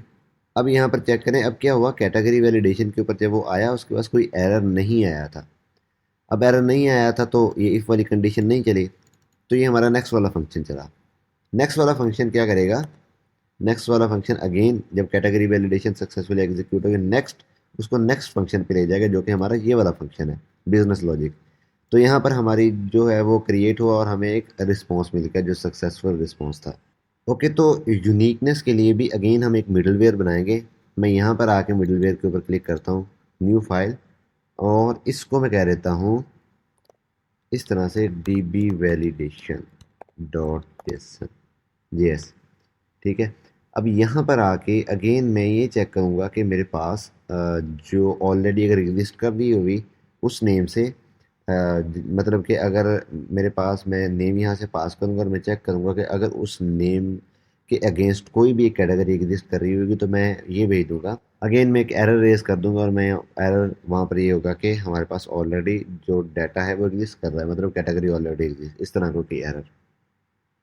तो उसके लिए सबसे पहले तो मुझे इंपोर्ट करना पड़ेगा, बल्कि मैं एक फंक्शन बनाता हूँ इंटेलिजेंस की वजह से ऑटोमेटिकली वो हमारे पास आ जाएगा। तो यहाँ पर मैंने लिखा कॉन्स्ट, और कॉन्स्ट के बारे में लिखता हूँ validation for unique category, validation for unique category, right. Again यहाँ पर हमारे पास रिक्वेस्ट आएगा, देन हमारे पास रिस्पॉन्स आएगा, और उसके बाद हमने क्या करना है, कॉल नेक्स्ट। इसी तरह से हमने पहले भी वैलिडेटर बनाया था। ओके, अब उसके बाद हमने क्या करना है, इस तरह से कैटेगरी, राइट। हमने इसी तरह इसी नाम से हमने मॉडल बनाया था, कैटेगरी के नाम से। सो मॉडल इंपोर्ट हो गया। तो मैंने यहाँ पर कैटेगरी डॉट क्या करेंगे, अच्छा अगर आपको पता हो तो मैंने आपको जब फंक्शन बताए थे मॉडल्स के, तो वहाँ पर एक था जिस तरह से फाइंड था, वहाँ पर एक और भी था फाइंड वन, इस तरह से फाइंड वन। तो हम फाइंड वन यूज़ करेंगे, और फाइंड वन के अंदर हमने इस तरह से पास करना ऑब्जेक्ट, और ऑब्जेक्ट के बाद वैल्यू पास करनी है। ठीक है, सो हमारे पास रिक्वेस्ट डॉट बॉडी में जस्ट नेम ही आ रहा है, तो मैं पूरा रिक्वेस्ट डॉट बॉडी ही पास कर दूंगा। इस तरह से रिक्वेस्ट डॉट बॉडी हमें पता है। और अब अगेन ये एसिंक फंक्शन होगा हमारे पास इस तरह से। ओके, सो मैंने एसिंक फंक्शन बना दिया। यहाँ पर मैं अगेन ट्राई कैच लगा देता हूँ और इसको मैं आल्ट या ऑप्शन, अगर आपको उसमें आएगा तो ऑप्शन, अगर विंडो है तो मैक प्रेस करके इस तरह से नीचे ले आऊँगा। एंड देन मैं यहाँ पर लिखूँगा कैच। कैच में हमारे पास एरर आ जाएगा और इस एरर को अगेन मैं यहाँ पर इंपोर्ट कर लूँगा जो हमारे पास HTTP स्टेटस की लाइब्रेरी से स्टेटस आ रहा है, फ्रॉम HTTP स्टेटस। ओके, अब मैं यहाँ पर आता हूँ। ओके, ये एरर इस वजह से आ रहा है, मैं इसको इस तरह से कर देता हूँ और यस। उसके बाद मैं क्या करूँगा, मैं यहाँ पर आके कैच के अंदर लिख देता हूँ। सबसे पहले तो ये वाला मैं स्टेटस यहाँ से रिटर्न कर दूँगा, रिस्पॉन्स डॉट स्टेटस, और इस स्टेटस को मैं यहाँ से रिटर्न भी कर देता हूँ, रिस्पॉन्स डॉट स्टेटस। और मैं कहता हूँ स्टेटस, देखें अगर कैच के अंदर आएगा ना तो इट मीन कोई इंटरनल सर्वर एरर है। Status dot internal server error dot send, और सेंड में मैं क्या चीज़ रिटर्न करूँगा, जो हमारे पास एरर का ऑब्जेक्ट आ रहा है इस तरह से। और जो अब फाइंड के अंदर मैं यहाँ पर आके अवेट लगाऊंगा और यहाँ पर लिखूँगा कॉन्स्ट डेटा। तो मैं कहूँगा कि इफ़ डेटा, मतलब अगर तो हमारे पास कोई डाटा आ रहा है तो देन मैं क्या करूँगा, रिटर्न कर दूँगा यहाँ से रिस्पॉन्स डॉट स्टेटस। अब मैं इसको भेजूँगा 404 क्योंकि डाटा ठीक नहीं है, मैंने आपको बताया होगा ना कि स्टेटस, और 404 क्या होता है, bad request. Status dot bad request, जब डाटा ठीक ना हो तो बैड रिक्वेस्ट का स्टेटस होता है, जो 404 होता है इस तरह से बैड रिक्वेस्ट। और यहाँ पर मैं क्या करूँगा, सेंड, और यहाँ पर मैं इस तरह से ये भेजूँगा, ठीक है। और इसको भेजूँगा मैसेज, मतलब ऑब्वियसली हमारे पास ये एरर है तो इसका मैसेज होना चाहिए। और इसके अंदर मैं लिख दूँगा category with this name already exist, ठीक है। ओके, अगर इनमें से ये मतलब ना तो यहाँ पर हमारे पास कोई ट्राई कैच की ट्राई में कोई एरर आता है किसी वजह से, कैच नहीं चलता, ये भी नहीं चलता ऑब्वियसली, तो उसके बाद हम क्या करेंगे, नेक्स्ट कॉल कर लेंगे इस तरह से। और इसको मैं यहाँ से एक्सपोर्ट कर देता हूँ, ठीक है। ओके, अब मैं यहाँ से वापस आता हूँ इस तरह से अपने कैटेगरी राउटर के ऊपर, और इसके बाद मैं क्या कॉल करूँगा इस तरह से, category, just let me check the name, इसका नेम है वैलिडेशन फॉर यूनिक कैटेगरी। तो मैं इसको यहाँ से इंपोर्ट भी कर लेता हूँ, ठीक है। अब ऑब्वियसली हमारे पास डाटा वैलिडेशन नहीं आएगा, बल्कि डाटा की जगह पे आ जाएगा डीबी, और बाकी सेम ही रहेगा। और यहाँ पर आ जाएगा validation for, I don't, yes, for unique category. मैं इसको कंट्रोल सी करता हूँ, यहाँ पर आके इसको मैं पेस्ट कर देता हूँ, तो कंट्रोल एस करता हूँ। अब okay, so what does it से, क्या कौन सा नहीं मिला, middleware dB validation dot GS से नहीं मिल रहा, मिलना चाहिए क्योंकि इसी नाम से यहाँ पर हमारे पास पड़ा हुआ है। तो मैं यहाँ पर कंट्रोल प्रेस करके ट्राई करता हूँ, अगर हुआ तो हम उधर अभी चले जाएंगे। ओके, आई थिंक इसको मुझे रीस्टार्ट करना पड़ेगा इस तरह से करके। मैं npm स्टार्ट करता हूँ, अगेन नहीं मिल रहा, इट्स वेरी स्ट्रेंज, क्योंकि ये हमारे पास एग्जिस्ट तो कर रहा है। Imported db validation dot G S convert fund module db fund, it's okay, it's कोई मसला नहीं। हम दोबारा वापस आते हैं यहाँ पर, और ये पिछली दफ़ा की तरह ही मसला यकीनन आ रहा होगा। मैं यहाँ पर आके अगेन इसको कहता हूँ कि मिडलवेयर मेरे पास आ जाएंगी, इस तरह से कहता हूँ db validation dot G S, it's really strange. Oh got it, उसे कैटेगरी मॉडल नहीं मिल रहा। Got it got it got it. असल में वो मसला नहीं, ये मसला है यहाँ पर जो डॉट जेएस नहीं है, मैं बार बार लगा रहा, तो यहाँ पर मैंने जेएस लगाया, ये चल गया है यहाँ पर। अब मैं वापस आता हूँ, ये देख लें सक्सेसफुली चल चुका है। मैं वापस आता हूँ, मैं इसको इस तरह से क्लिक करता हूँ, अगेन देखिए मेरे पास एरर आ चुका है और 400 बैड रिक्वेस्ट मुझे आया है, ठीक है, स्टेटस। और क्या मैसेज क्या आया, category with this name already exist. तो हमारी ये वाली वैलिडेशन भी चल गई, यूनिक वाला चेक भी हमारा चल गया। तो हमने मल्टीपल वैलिडेशन भी लगा के चेक कर ली, मल्टीपल मिडलवेयर्स भी अप्लाई करके चेक कर ली। नाउ जो लास्ट चीज़ वो ये है कि राउटर का काम सिर्फ राउटिंग होता है, वो बिजनेस लॉजिक परफॉर्म नहीं करना होता। अगेन जिस तरह से मैंने कहा था कि इसका काम ये होना चाहिए कि जैसे यहाँ पर कैटेगरी डॉट पोस्ट आया है, सो पहले ये वाला काम हो, उसके बाद कैटेगरी वैलिडेशन वाला काम हो, उसके बाद वैलिडेशन फॉर यूनिक कैटेगरी वाला काम हो, और उसके बाद अगेन यहाँ पर मैं एक फंक्शन पास करूँ और ये फंक्शन अलग होना चाहिए, यानी कि यहाँ पर ये फंक्शन एग्जिस्ट नहीं करना चाहिए। तो इसे जैसे मैंने यहाँ पर लिखा भी था कि ये क्या चीज़ है, बिजनेस लॉजिक। तो हम बिजनेस लॉजिक को परफॉर्म करने के लिए नॉर्मली क्या, जो एक फोल्डर स्ट्रक्चर के अंदर जो हम फोल्डर बना रहे होते हैं उसे हम कहते हैं कंट्रोलर, लाइक दिस। मैं इसको यहाँ पर लिखता हूँ कंट्रोलर्स, ठीक है। अब जिस तरह से हमने मॉडल के अंदर कैटेगरी मॉडल बनाया था, हमने राउट के अंदर कैटेगरी जो है वो राउटर बनाया था, इसी तरह से कंट्रोलर के अंदर आके मैं कैटेगरी कंट्रोलर बनाऊंगा। तो मैं यहाँ पर आके लिखूंगा इस तरह से, category controller dot J S. Okay, यहाँ पर मैंने कैटेगरी कंट्रोल बनाया। मैं यहाँ पर आता हूँ वापस, और इसको आके पूरी बिजनेस लॉजिक को मैं यहाँ से कॉपी करता हूँ इस तरह से। यहाँ पर आके मैं एक फंक्शन बनाता हूँ, कॉन्स्ट क्रिएट कैटेगरी के नाम से, एंड उसके आगे मैं ये पास कर देता हूँ, ठीक है। ये यहाँ पर इसको मैं यहाँ से ख़त्म कर देता हूँ। अब यहाँ पर हमें अगेन कुछ चीज़ें इंपोर्ट करनी पड़ेगी, एक हमें कैटेगरी और दूसरा हमें स्टेटस। तो मैं ऊपर जाके यहाँ पर कहूँगा इंपोर्ट,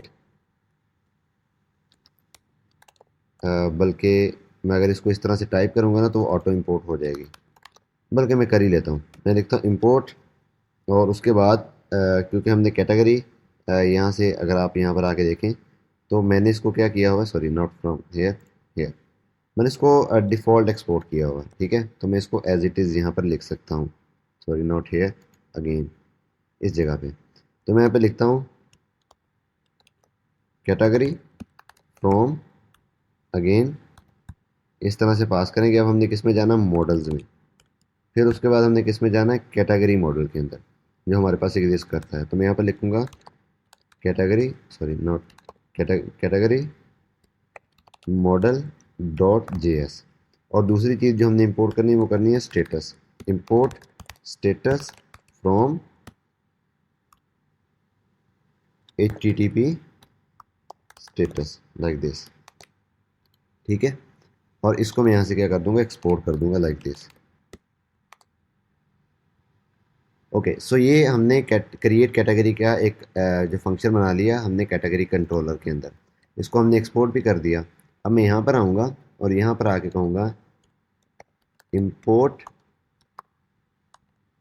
ठीक है। पहले मैं यहाँ पर फ्रॉम वाला लिख लेता हूँ पार्ट, ताकि स्पेलिंग मिस्टेक ना हो। अच्छा, हमने जाना है कंट्रोलर के अंदर, और कंट्रोलर्स के अंदर से हमारे पास क्या पड़ा हुआ है, कैटेगरी कंट्रोलर, ठीक है। डॉट जी एस भी लगा दूंगा। इसको मैं नेक्स्ट लेक्चर के अंदर रिजॉल्व कर दूंगा, मैंने कहा भी था कि जो हमारा नेक्स्ट पार्ट होगा उसके अंदर मैं इसको रिजॉल्व कर दूंगा। और हमारा इस इधर एक फंक्शन है क्रिएट कैटेगरी के नाम से, सो मैंने यहाँ पर, अब बजाय ये पोस्ट यहाँ पर इस तरह से पास करने के, मैं यहाँ पर ये अपना सिंपल फंक्शन पास कर दूंगा लाइक दिस। सो ये मैंने कंट्रोलर का फंक्शन यहाँ पर पास कर दिया। मैं इसको कंट्रोल एस कर लेता हूँ। अब मैं आता हूँ यहाँ पर पोस्टमैन पे, इसका मैं नेम चेंज कर देता हूँ, इसको मैं कहता हूँ YXA, और यहाँ से मैं इसको सेंड करता हूँ। यू कैन सी दैट हमारे पास वर्किंग हो रही है, हमारी कैटेगरी क्रिएट हो रही है। तो अगर आप देखें इसको, अगर आपने पहले वाला कोड देखा था तो देखा था कि हमारे पास इस तरह से इतना बड़ा फंक्शन था, वैलिडेशन हो रही थी, और अब ये कितना क्लीन हो गया है। तो हमने ये प्रॉपर जो एक मैकेनिज्म होता है मिडलवेयर का, कंट्रोलर का एंड देन राउट्स, तो हमने सबको सेपरेट सेपरेट कर दिया। राउट के ऊपर सिर्फ आता है, देन वो मल्टीपल मिडलवेयर से होता हुआ एक्चुअल कंट्रोलर के पास जाता है, और उस कंट्रोलर से एग्जीक्यूशन अगर कंप्लीट होती है तो देन वापस रिस्पॉन्स वहाँ से ही सेंड हो जाता है। ठीक है, सो ये पूरा मैकेनिज्म होता है। अब हम क्या करते हैं, ये बाकी जितनी भी कैटेगरीज के यहाँ पर ये चीज़ें लिखी हुई हैं, इन सब को मैं यहाँ से कॉपी करता हूँ और वहाँ पर जाके पेस्ट कर देता हूँ। ठीक है, यहाँ पर कैटेगरी कंट्रोलर के अंदर आके मैं यहाँ पर लिखता हूँ export const get all categories. ठीक है, इस तरह से मैं एक बनाऊँगा, और यहाँ से वापस आके ये हमारे पास जो गेट की रिक्वेस्ट है, मैं इसको यहाँ से, ये जो पूरा फंक्शन है इसको यहाँ से कॉपी करता हूँ लाइक दिस, और यहाँ पर आके पेस्ट कर देता हूँ। ठीक है, ओके, ये यहाँ से ख़त्म होगा। अब अगेन मैं यहाँ पर एक फंक्शन बनाता हूँ, एक्सपोर्ट कॉन्स्ट गेट सिंगल। अच्छा, सिंगल कैटेगरी का भी हमने बनाया नहीं, बाद में बनाएंगे। ठीक है, so export const update category, और उसके बाद अगेन मैं अपडेट वाला यहाँ पर आके कॉपी करूँगा। ये वाला जो पुट वाली रिक्वेस्ट है इसको ऑब्वियसली मैं यहाँ से कॉपी करूँगा, वापस आता हूँ, यहाँ पर आके पेस्ट कर दूँगा, इसको ख़त्म कर देता हूँ यहाँ से, यहाँ पर आता हूँ, और ये सारी यहाँ से जो मेरे पास आईडीज़ वगैरह या जो भी चीज़ें उनको मैं यहाँ से उधर से गेट कर लेता हूँ, यानी कि इंपोर्ट कर लेता हूँ। सो क्रिएट था, उसके बाद गेट ऑल कैटेगरीज था, उसके बाद हमारे पास अपडेट कैटेगरी था। ठीक है, मैंने इन सब चीज़ों को यहाँ से इंपोर्ट कर लिया। अब यहाँ पर मैं क्या कर देता हूँ, वही जो हमारे पास ये गेट ऑल कैटेगरीज वाला है इसको मैं यहाँ पर लिख देता हूँ इस तरह से, और जो अपडेट कैटेगरी है उसको मैं यहाँ पर लिख देता हूँ। तो हमने देखा कि हमारा कोड बहुत क्लीन हो गया है पहले से, पहले हमारा कोड इतना क्लीन नहीं था। अच्छा, ये अपडेट कैटेगरी में कोई मसला है? Update category does not provide export update category. Okay, let's check here. Update category के अंदर ये मैंने आई एक्स्ट्रा लिखा हुआ है, इसको मैं यहाँ से रिमूव करता हूँ। सो अपडेट कैटेगरी की जो है, यहाँ से मैं इस आई को रिमूव करता हूँ, मैं इसको कंट्रोल एस करता हूँ, और हम अब वापस आके चेक करते हैं। आई गेस ये रिजॉल्व हो चुका है। मैं अब यहाँ पर आके इसको अगेन कॉल करता हूँ, सॉरी। जो चीज़ मैं आपको दिखाना चाह रहा था वो ये था कि अगर आप देखें हमारा कोड बहुत ज़्यादा पहले से क्लीन हो चुका है। Everything is very neat and clean and self explanatory. यहाँ पर जैसे कैटेगरी डॉट गेट और ये फॉरवर्ड स्लैश या गेट ऑल कैटेगरी, इसका मतलब ये वाला जो राउट है सारी कैटेगरीज को रिटर्न करेगा। ये कैटेगरी डॉट पोस्ट जो है, यहाँ से अगेन सेल्फ एक्सप्लेनेटरी है कि पहले कैटेगरी की वैलिडेशन होगी, देन यूनिकनेस के लिए वैलिडेशन हम करेंगे कि कैटेगरी यूनिक हो, देन कैटेगरी क्रिएट होगी। Again same goes for this one. तो हमने बहुत ही इफ़ेक्टिव तरीके से इस पूरे सेशन के अंदर एक फ़ोल्डर स्ट्रक्चर, एक पूरा फ़्लो, सिर्फ कैटेगरी को लेके हमने एक कंप्लीट फ़्लो यहाँ पर कंप्लीट कर लिया। मॉडल से लेके, मॉडल क्रिएट करने से लेके, राउट क्रिएट करने से लेके, कंट्रोलर क्रिएट करने से लेके, मिडलवेयर अप्लाई करने तक हमने सारी चीज़ें कवर कर ली हैं इस सेशन, इस पार्ट के अंदर। तो आई होप कि आपको ये सारा पार्ट आपने बहुत इन्जॉय किया होगा, और यहाँ पर जितनी भी मैंने यहाँ पर चीज़ें करवाई हैं उसको आपने बड़े अच्छे तरीके से, इफेक्टिव तरीके से लर्न किया होगा। अगर आपको किसी भी पार्ट के अंदर, किसी भी पॉइंट के अंदर कोई भी मसला या इशू है, या आप चाहते हैं कि किसी जगह के ऊपर आप कोई अपनी सजेशन देना चाहते हैं, तो आप कमेंट सेक्शन के अंदर कमेंट करके वो बता सकते हैं। नेक्स्ट पार्ट के अंदर हम जिस चीज़ को डिस्कस करेंगे, नेक्स्ट पार्ट के अंदर हम अभी जो कंप्लीट ये सारी चीज़ें हमने भी फ्लो ऑब्वियसली सारा देख लिया, तो जो नेक्स्ट पार्ट होगा वो ऑब्वियसली लास्ट पार्ट होगा। उसके अंदर हम अपनी जो प्रोडक्ट्स क्रिएट करेंगे, कैटेगरी और प्रोडक्ट्स का आपस में रिलेशन बनाएंगे, पेजिनेशन अप्लाई करेंगे, and then authorization and authentication करेंगे, और वो हमारा लास्ट पार्ट होगा। So before moving to that part, आपसे बस यही रिक्वेस्ट थी कि हमारे इस चैनल को, इस वीडियो को लाइक करें, हमारे इस चैनल को सब्सक्राइब करें, इस वीडियो को ज़्यादा से ज़्यादा शेयर करें। अगेन इससे फ़ायदा क्या होगा, इससे आपको ये फ़ायदा होगा कि आप जैसे ही इसके ऊपर लाइक करेंगे तो यूट्यूब का एल्गोरिदम जो है हमारी वीडियो को ज़्यादा से ज़्यादा प्रमोट करेगा, and we will get reward what we will teach you. तो मतलब हमने जो भी आपको यहाँ पर समझाया बताया, हमें उसका रिवॉर्ड मिल जाएगा आपका लाइक और सब्सक्राइब करने से और कमेंट करने से। और अगर आप शेयर करेंगे तो आपके बहुत सारे दोस्त और आपकी कम्युनिटी में जितने भी बहुत सारे लोग हैं वो भी इसको देख पाएंगे और वो भी इससे लर्निंग कर पाएंगे। सो आप हमें भी सपोर्ट करें, अपनी कम्युनिटी को भी सपोर्ट करें, अपना भी ख्याल रखें और हमारे इस चैनल का भी ख्याल रखें लाइक और सब्सक्राइब करके। तो हम मिलते हैं आपसे नेक्स्ट वीडियो के अंदर यानी कि जो इस फाइनल पार्ट है इसके अंदर हम कंप्लीट प्रोडक्ट और JWT ऑथराइजेशन और ऑथेंटिकेशन का काम करेंगे। So thank you so much for watching कोडरिफ्ट।